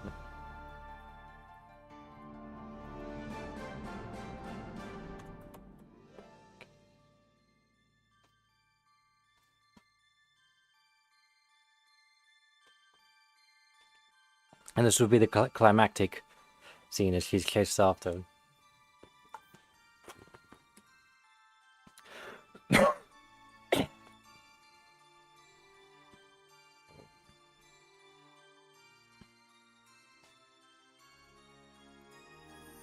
Yes, I mean, a climactic scene as he's chased after her. Yes, she runs deeper and deeper into the forest.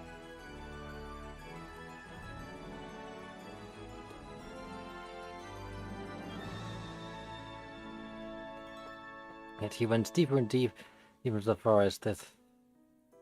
That's Imeric and his men chasing after her.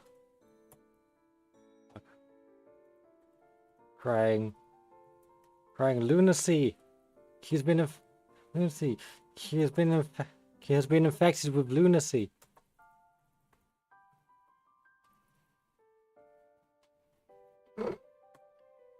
Perhaps as she runs, maybe No, leaves grow from her. As if she is becoming one with the forest and the Fae herself now. And she runs. Leaves grow from her. Leaves grow from her.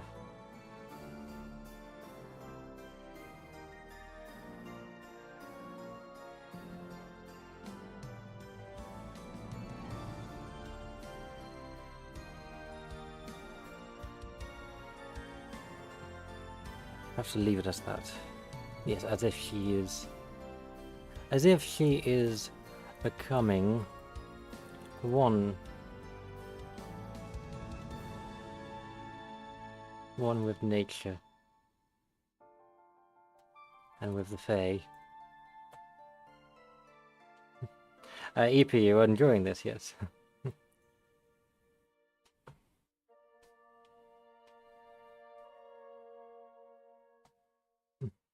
God, this isn't in no way based on fact. I promised all you waltzing this would never happen to you. Of course not. Definitely not. Well,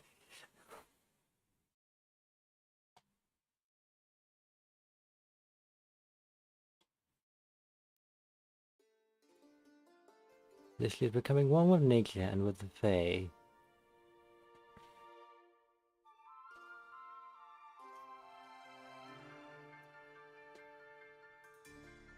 Perhaps she's alarmed at the changes within her, but she cannot refuse her heart. She is alarmed at the changes within her, but she cannot refuse her heart.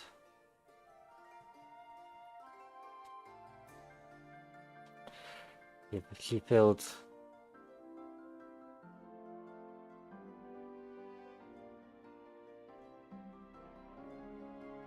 She's alarmed at the changes, but she cannot refuse her heart. And...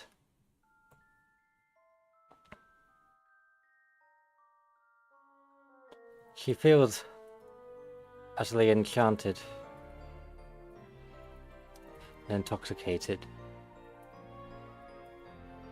and cannot suppress her feelings towards Valiana any longer.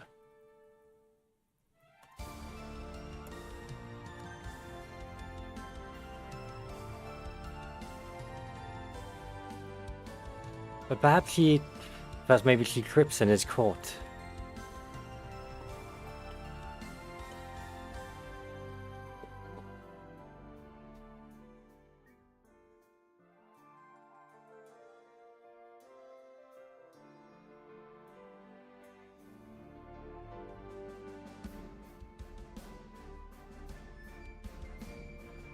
Yes, they cannot suppress her feelings towards Valiana any longer. So, what do you think? Should she trip and be caught and then she has to escape? Or should we be straightforward and head straight to her returning to the Fae realm and down to Valiana?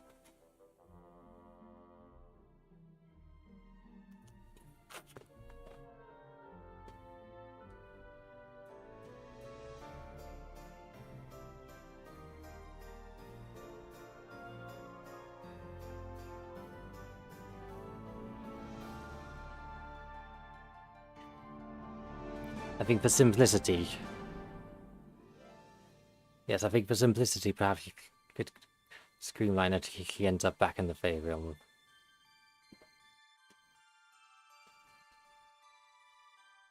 We could have a little bit of a struggle on the way, though. Yeah, so perhaps she trips and is almost caught by...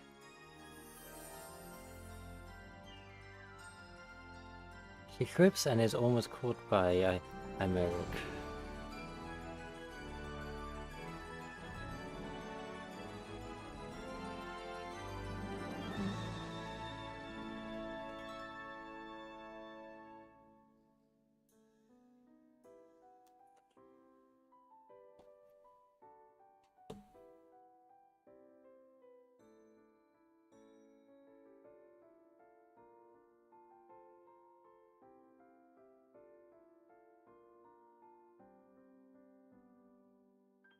Perhaps he simply talks to her.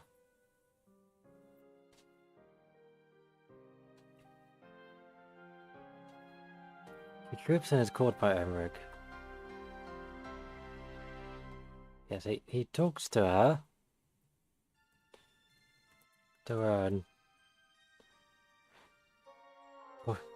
And highlights to her the madness that has overcome her.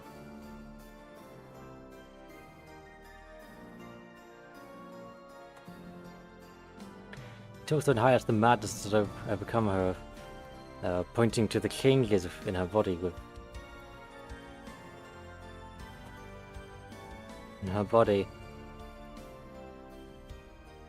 you know, as we were saying about the leaves growing from her.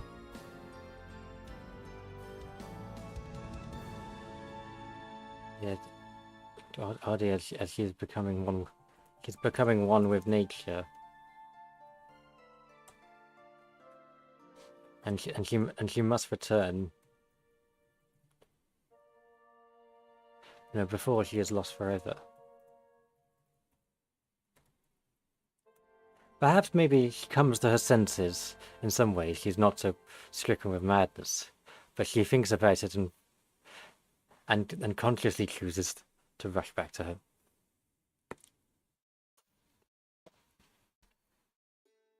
Yes, so brought out of her trance, Lena thinks for a moment.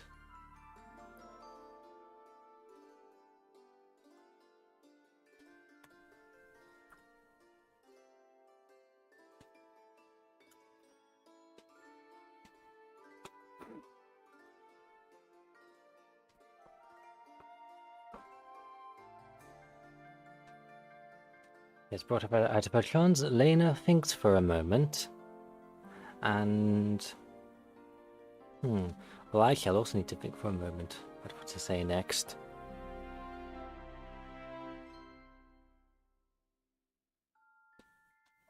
Lena thinks for a moment. I was saying that she'll consciously think about it and make a deliberate decision to continue.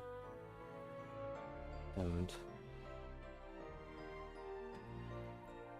the call of an adventure, the call of reckless adventure, and the call of reckless adventure is still there.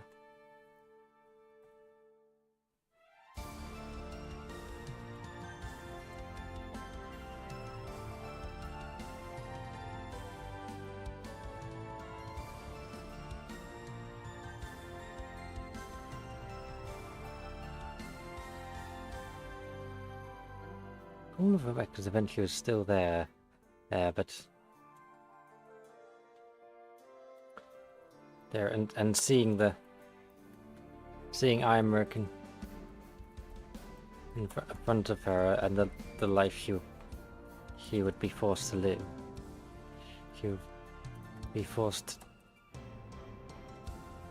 and the life she would be forced to live.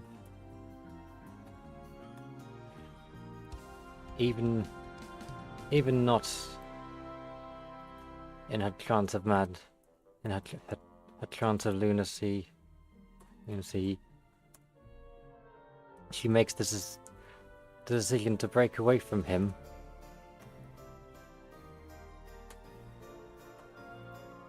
and run further into the forest.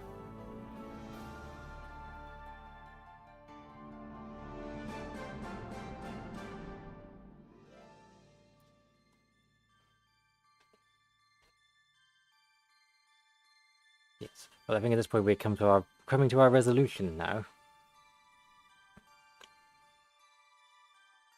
Yeah, so Elena runs deep into the forest, deep into the forest, through the maze of trees in the mist. Through the maze of trees in the mist. Yes. Into the palace, where she finds. Oh yes, and there was the two paths. And down down the second path, into the palace where she finds Valiana again.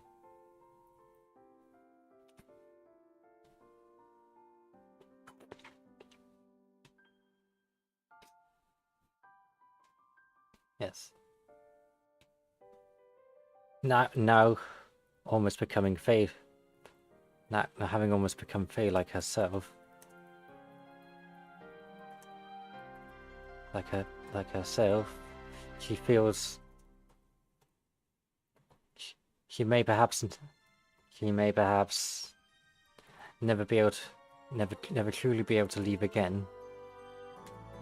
She may be able to leave again. Again, but she is overjoyed to see Valiana again, and they engage once more in a waltz. Yes, they engage once more in a waltz, and then to finish it off. Yet perhaps this time she accepts Valiana's kiss. And that could be our ending, maybe.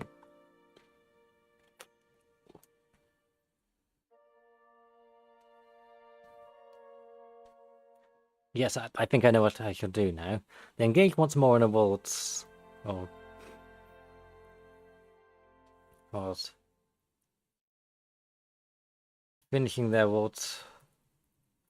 Yes, finishing their waltz.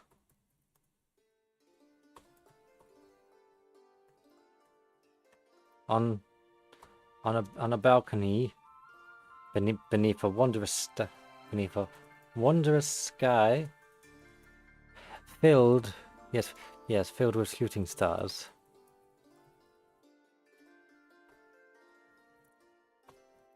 As above the realm of the Fae.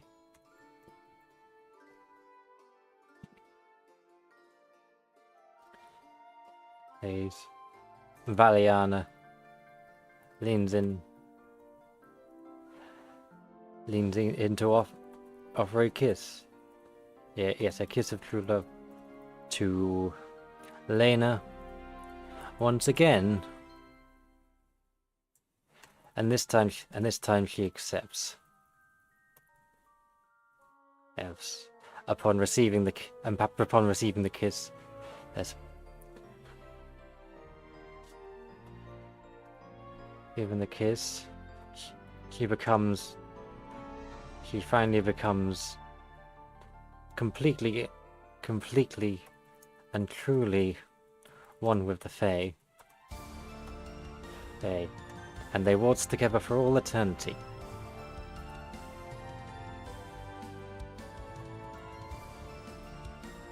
For all eternity. There we go. Now that is a general structure. Let us read back and see if perhaps we can add some more in places. This is what we come up with so far. So effectively, there were once upon a time in a village inside a forest. There was a girl named Lena, who lived an ordinary day as the daughter of the mayor of the village. Following orders and appearing when necessary. And this day they had a village council meeting. She sat by her father, but she felt she could never truly express her own opinions. She knew from experience she was only allowed to back up her father due to the expectations on her. Now, during the meeting, her father discusses a betrothal with perhaps a mayor or noble from a different village. As a shiver runs down Lena's spine as she thinks about this. Betrothal, but she feels she cannot speak up on it. Yes. Thinking about her circumstances, she goes to her bedroom, looks out the window into the depths of the forest, wishing she could explore and escape her circumstances forever. and not be trapped in this orderly life. At that moment, she thinks she hears the faint singing call of Hilatasa, a completely foreign tongue to her, and yet somehow alluring. And yet somehow alluring. And then the next day, she finally meets Imeric in person, and he, in all his undeserved arrogance, is not convinced he is attracted or devoted to him. He looks upon her and does not, and is surprised to not see instant enamoration or the like upon seeing him. He demands that she retrieves a rare ingredient to attain for him, what he claims is to cure his brother a deadly ailment. He does not seem to have a lot of care in his voice, as he said. He doubts his story. But he says she must do it as a dedication of her care for him. As a show of her dedication and care for him, I should say. Yes. So then, as she goes into the forest, she is warned by everyone, don't go into the mist. The deeper you go into the forest, the more in danger you are. Nobody knows what was in the depths of the forest. There are rumors of strange magical happenings, and nothing making sense there. Yeah, you must heed the warning. Elena, of course, begrudgingly agrees to do this quest, heads into the forest. And first of all, she must find the ingredient. Elena searched long and hard, and through the day and through the night, across every inch of the forest she felt she was allowed out to search. Till eventually she thinks she sees it, but just beyond the boundaries of where she knows she is allowed to go. She remembers the warnings of going deeper into the forest, but she feels perhaps just a little bit will be fine. But then she sees a beautiful bird, glistening in blue, in a strange, mystical way. It flaps down, steals the ingredient, and flies even deeper into the forest.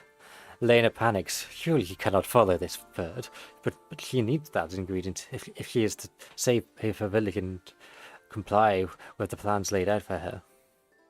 She contemplates whether to stay or whether to disobey and follow the bird. Must she follow these orders always?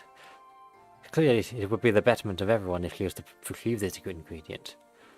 She hears the call Shilatasa again, much clearer. She decides to follow the call. Of course, as she gets deeper into the forest, it gets stranger and stranger, and more as she gets deeper into the mist. Up and down the left and right no longer had much meaning, as the ground and the sky twisted around in impossible ways along the path as she followed it. Going through one way following the bird led to her looping back around to where she was, as if she had not stepped a single foot forward. She tried many directions, resulting in the same thing over and over again, till eventually, almost succumbing to the madness of her surroundings, she decides to go back on herself. And only then does she suddenly find herself deeper into the forest. At this point, she thinks to herself, truly nothing makes sense anymore. I must abandon reason. She finds herself in a mystical realm where everything seems impossible. One direction might lead her to going in another direction. Palaces float in the sky. Trees grow downwards from the clouds. She realizes it's far too late to go back, but the allure of the adventure is too much, and she feels the desire within herself to go even deeper in. And she comes across two pathways. The bird lands on a crystal tree between the two pathways and begins to speak. The bird says, "My lady, if you follow this path on the left, I shall give you this ingredient, and you shall be safely led back home, but you shall never be able to visit this realm again. But should you lead to the right, you shall find yourself even deeper into this realm, where a glorious palace awaits you, and a lifetime of freedom, but you may never find your way back again. Tell me, my lady, What shall be your choice? At this point, Lena sits and she contemplates. She thinks about her village and complying with everything they tell her to do, and securing the future of the village through this betrothal. Could she? I mean, she must return to her family surely at some point. But then she also thinks about if she's right, the other path would lead her to freedom, and she does not have freedom back at home. She frets and frets, but her lust for adventure grows too great, and a vision of the glorious waltz in the palace is shown to her. Unable to resist, she gives into the temptation and chooses the second path. The bird chimes in. Excellent, my lady. This way, please, then. Next, she is led further into the FAERIE and approaches a glorious palace. And at this point, the bird, transformed into a beautiful Fae lady of the court, unlike any she'd ever seen, more beautiful than any human lady could ever be, or human man for that matter. Her skin seemed to glisten as if made of moonlight, and her hair flowed as if made of the stars themselves. Her allure was like any other that Lena had ever seen or felt upon looking on a man. She felt almost strange, almost. Was this what it was supposed to feel like upon looking upon Aymeric? The Fae then explains that she has had her eyes on Lena, and essentially she does not belong in that other world. She said that she is frowned on by her own kind for wanting to show herself very human, but she simply could not resist and felt she must meet one, especially a lady such as Lena.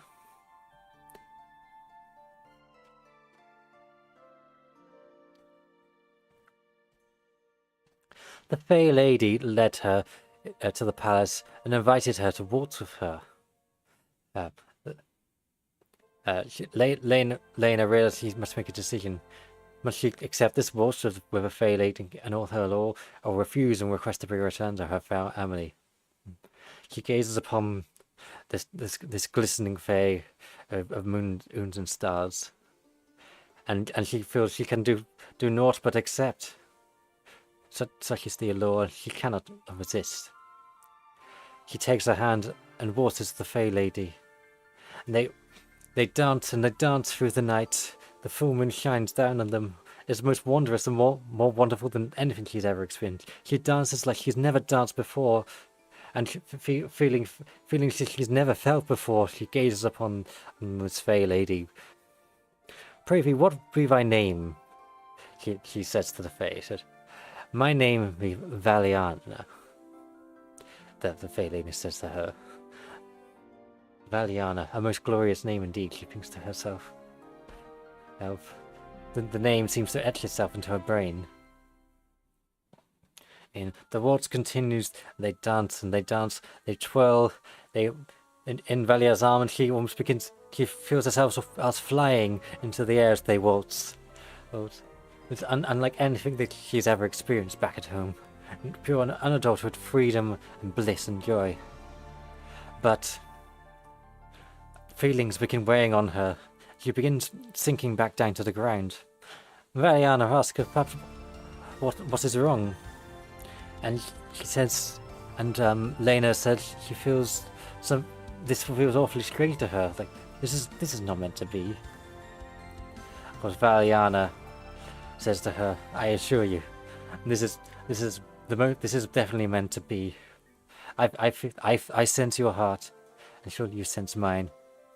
Upon this, Valiana he grasps the chin of Lena, tilts it up towards her, and leans in to her and says, "I sense your heart. I sense what you desire, and I can grant you what you desire. If you just let me." He leans in to kiss Lena. Of course, Lena is so tempted Lena is so tempted. She feels the breath coming from Valiana's lips. That the soft glisten of The soft glisten of her lips and her eyes shining as she gazes into hers. But this feels so unfamiliar and so foreign, and surely this can't be right. This must be some fake trickery. She recoils and retreats away. I am sorry, my lady Valiana. I simply cannot stay here forever. I must go back to my family. Please, you must lead me home. And Lena runs off. Lena runs back as far as she can get, and Valiana comes after her. You cannot refuse what's in your heart. You are betraying your true self, she calls to her. But as sad as she may be, she realizes she cares too much for Lena to truly keep her there. He says, "Though it pains me so, I shall give you a path back home." With a wave of a hand, a path of flowers of the color of moonlight grow on the ground, and form a trail leading back home. Lena follows this path of ignoring everything in her heart at the cause of her to run back there. Feeling she must have been tricked. There must be some kind of enchantment. She runs home and returns to her village. At the very least, she retrieved the ingredient she was after. She finds herself back at the village. Sorry, she finds herself back at the village, and Imer greets her with muted joy, seeing her complete her quest. Yes, almost as if she was expecting perhaps more joy from him, but he simply seemed to smirk, almost pleased at how far she would go for him. All of the village declares that the betrothal can now go ahead. In 3 days they shall be married. Lena must force a smile. Okay, the marriage is approaching, and Lena has much to think about. See, she cannot stop thinking about her time in the Fae room, and each night she dreams of Valiana the Fae. The way she seemed to be almost made of moonlight itself. The way Valiana's eyes gazed into hers, and with emotions she felt no one had ever looked to her with. But she feels she cannot accept it. This cannot be right at all. Well, her fathers in the village have warned her that those who wander too far in may become Fae touched, and even now they all reckon that is what must have happened to her. Her father says to her, "You wandered too far. You must perish these thoughts from your brain. And this is merely the touch of the Fae. The wicked trickery. You must pay it no mind. And you must never go back there, no matter what, or you may lose yourself forever."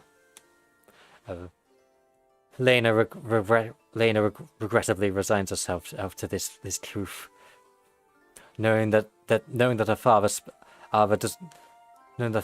speaks with wisdom. And the day of the marriage approaches.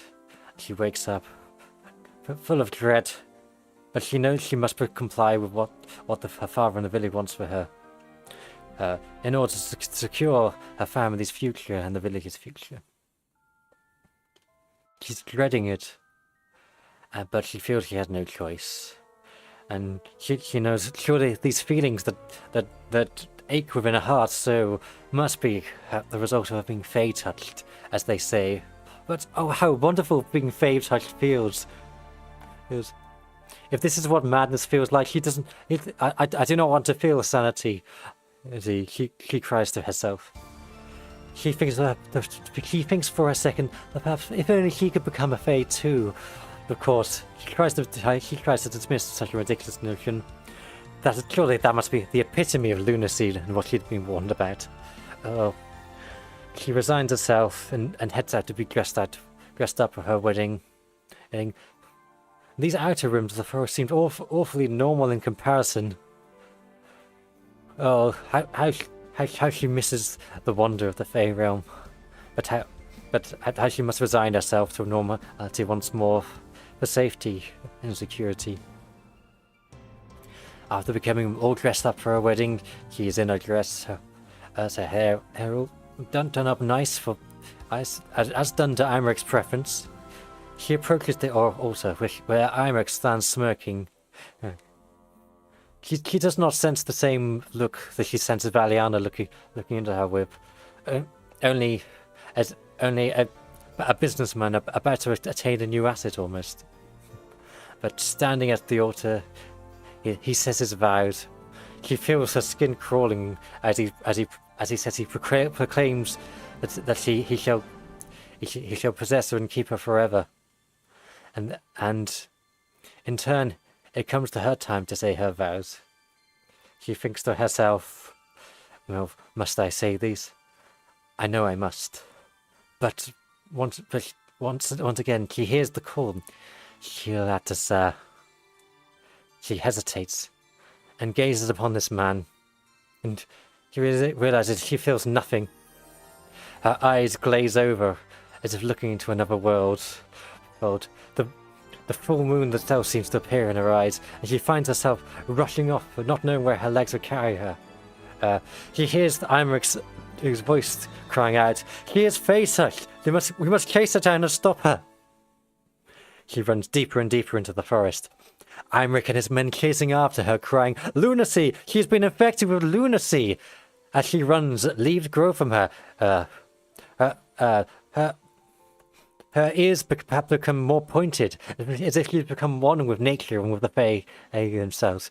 She feels alarm. She feels alarm at the change is happening within her body, but she cannot refuse her heart. And she feels utterly enchanted and intoxicated at this madness that has become her. She cannot suppress her feelings towards Valiana any longer. I simply must have her. I need her to gaze upon me like in that way once longer. I must feel her hands in mine. I must feel what her lips feel like upon mine. She trips, but unfortunately she trips and falls over, and Imric catches up to her and pulls her to him. He says to her, "Listen, you must stop. You are overcome with lunacy. This is the enchantment of the Fae. You must come to your senses. As you are overcome with madness. Please, you must come back. You cannot go any deeper. Look what is already happening to you. You're becoming one with nature, and if you keep going, you will never be human again. You must return before you are lost forever." She's brought out of her trance briefly. Lena thinks for a moment. No, she sees what is becoming of herself in her body, but she looks upon Imric, and she feels the call of reckless adventure within her, and the luster of the Fae realm, the luster of Valiana, and it still remains within her, even once she has come to her onto lucidity, and seeing Imric in front of her and the life she'd forced to live, even insanity. She says to him, "My apologies, Imric. I know what must be done, but I cannot ignore my heart any longer. I must go. The Fae call me. The moon calls me, and Valiana. I must see her so." She breaks away from him and runs further into the forest. Imric stares after her, in despair at having lost his prize. She is truly lost forever. Lena's running deeper into the forest, through the maze of trees and the mist she navigated before, to the split where she follows the second path once more, or she finds herself once again in the palace, surrounded by Fae waltzing and glorious decor and the most wondrous music she'd ever heard before. And there she sees her, Valiana, her Fae lady, her joy, her moon and stars herself. Now having almost become Fae like herself, as she looks upon her own hands and feet and body, she feels she may perhaps never truly be able to leave her again. But she's overjoyed to see Valiana once more. She approaches her and says, "My lady Valiana, I have returned. I could not stay away from you forever. My heart yearns for you so. Oh, please, May I engage with you in a waltz once more? Valiana's eyes and smile lights up upon seeing her again.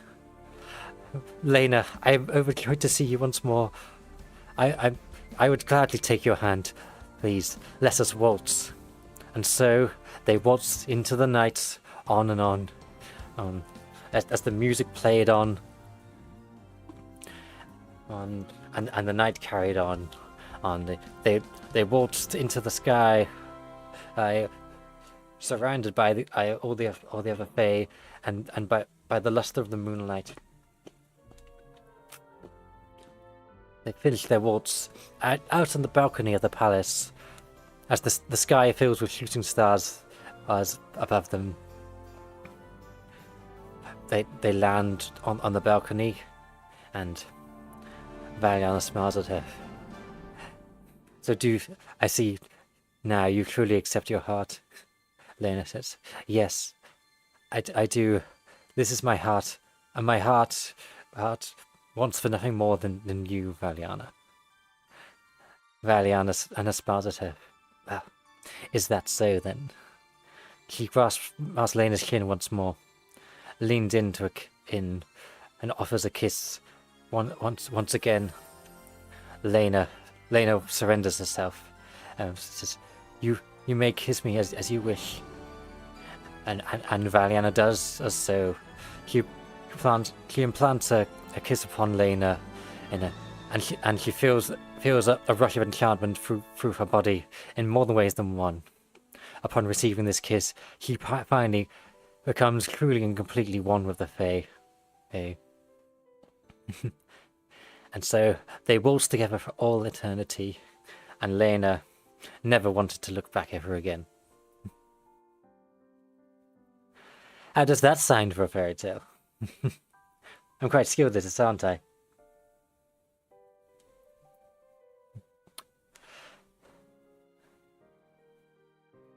As I embellished as I read, but I think that is quite a charming tale, don't you think? Perhaps I'll put more of that into writing later on, but I'm quite pleased with this. Of course, what happier ending could there be than waltzing for eternity in the Fae realm?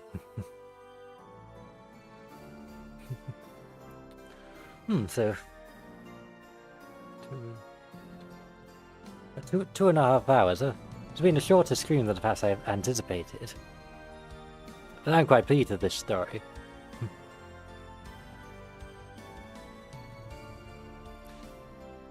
What shall we do now? Should we conclude here, or perhaps do something else? Anyway, I have many important princess duties to attend to, so I'll have to be back soon. I contemplate.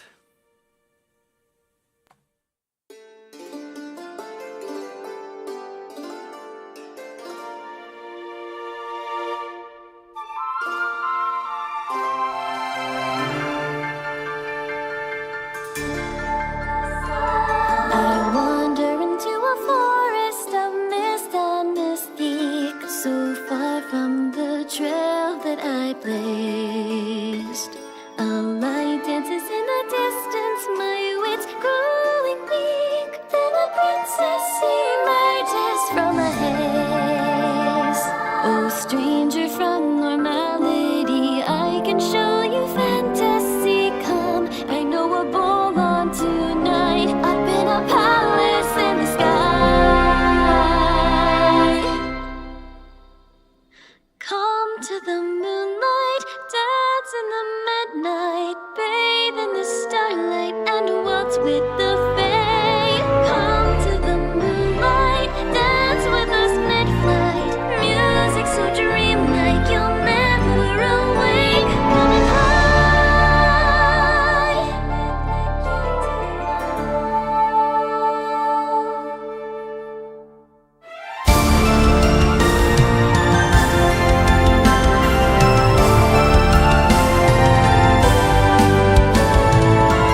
midnight, bathe in the starlight and waltz with the Fae. Come to the moonlight, dance with us mid-flight. Music so dreamlike, you'll never awake. Come and fly.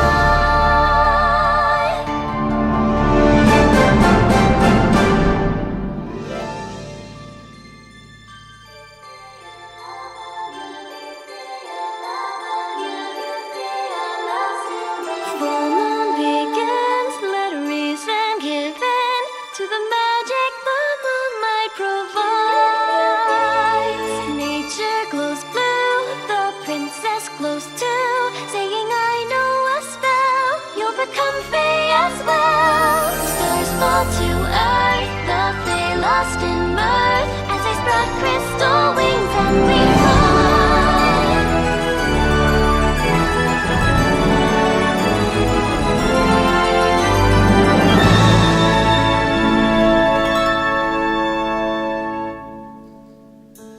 I wake in a grove, not a fairy in sight, and our feet planted firm on the ground. A princess no more, in the plainest of gowns, weaving songs, but they make not a sound. So it all wasn't real. Is it such a big deal? It's why we tell stories, write music and paint, 'cause we all need a little escape. So come to the moonlight, dance in the midnight, bathe in the starlight and waltz with the Fae. Come to the moonlight, dance with us midnight, music so dreamlike, your symphony waits. Come and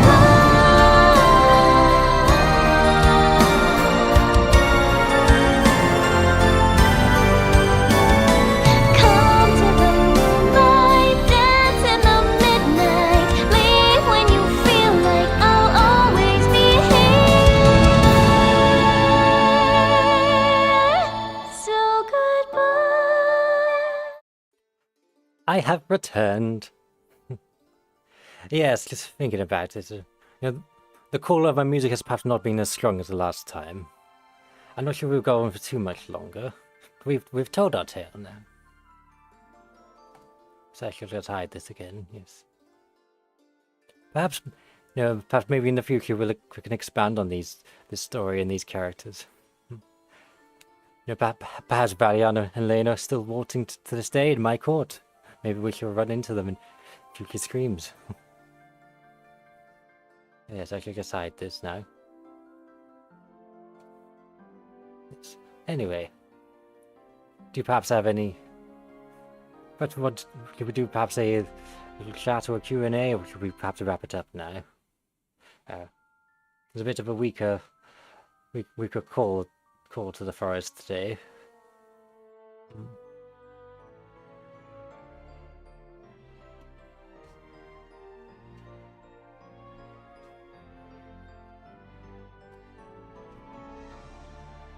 Yes, no, I think perhaps... Yes, perhaps I might wrap it up a little earlier now. But thank you all for attending. Yes. Yes, thank you all for attending. Yes, I think the light of the full moon is fading a little earlier than expected. I would not be able to maintain this form for as long as I would like. But should you ever need a little fantasy, you know where to find me. Sylvaliðan tilyr.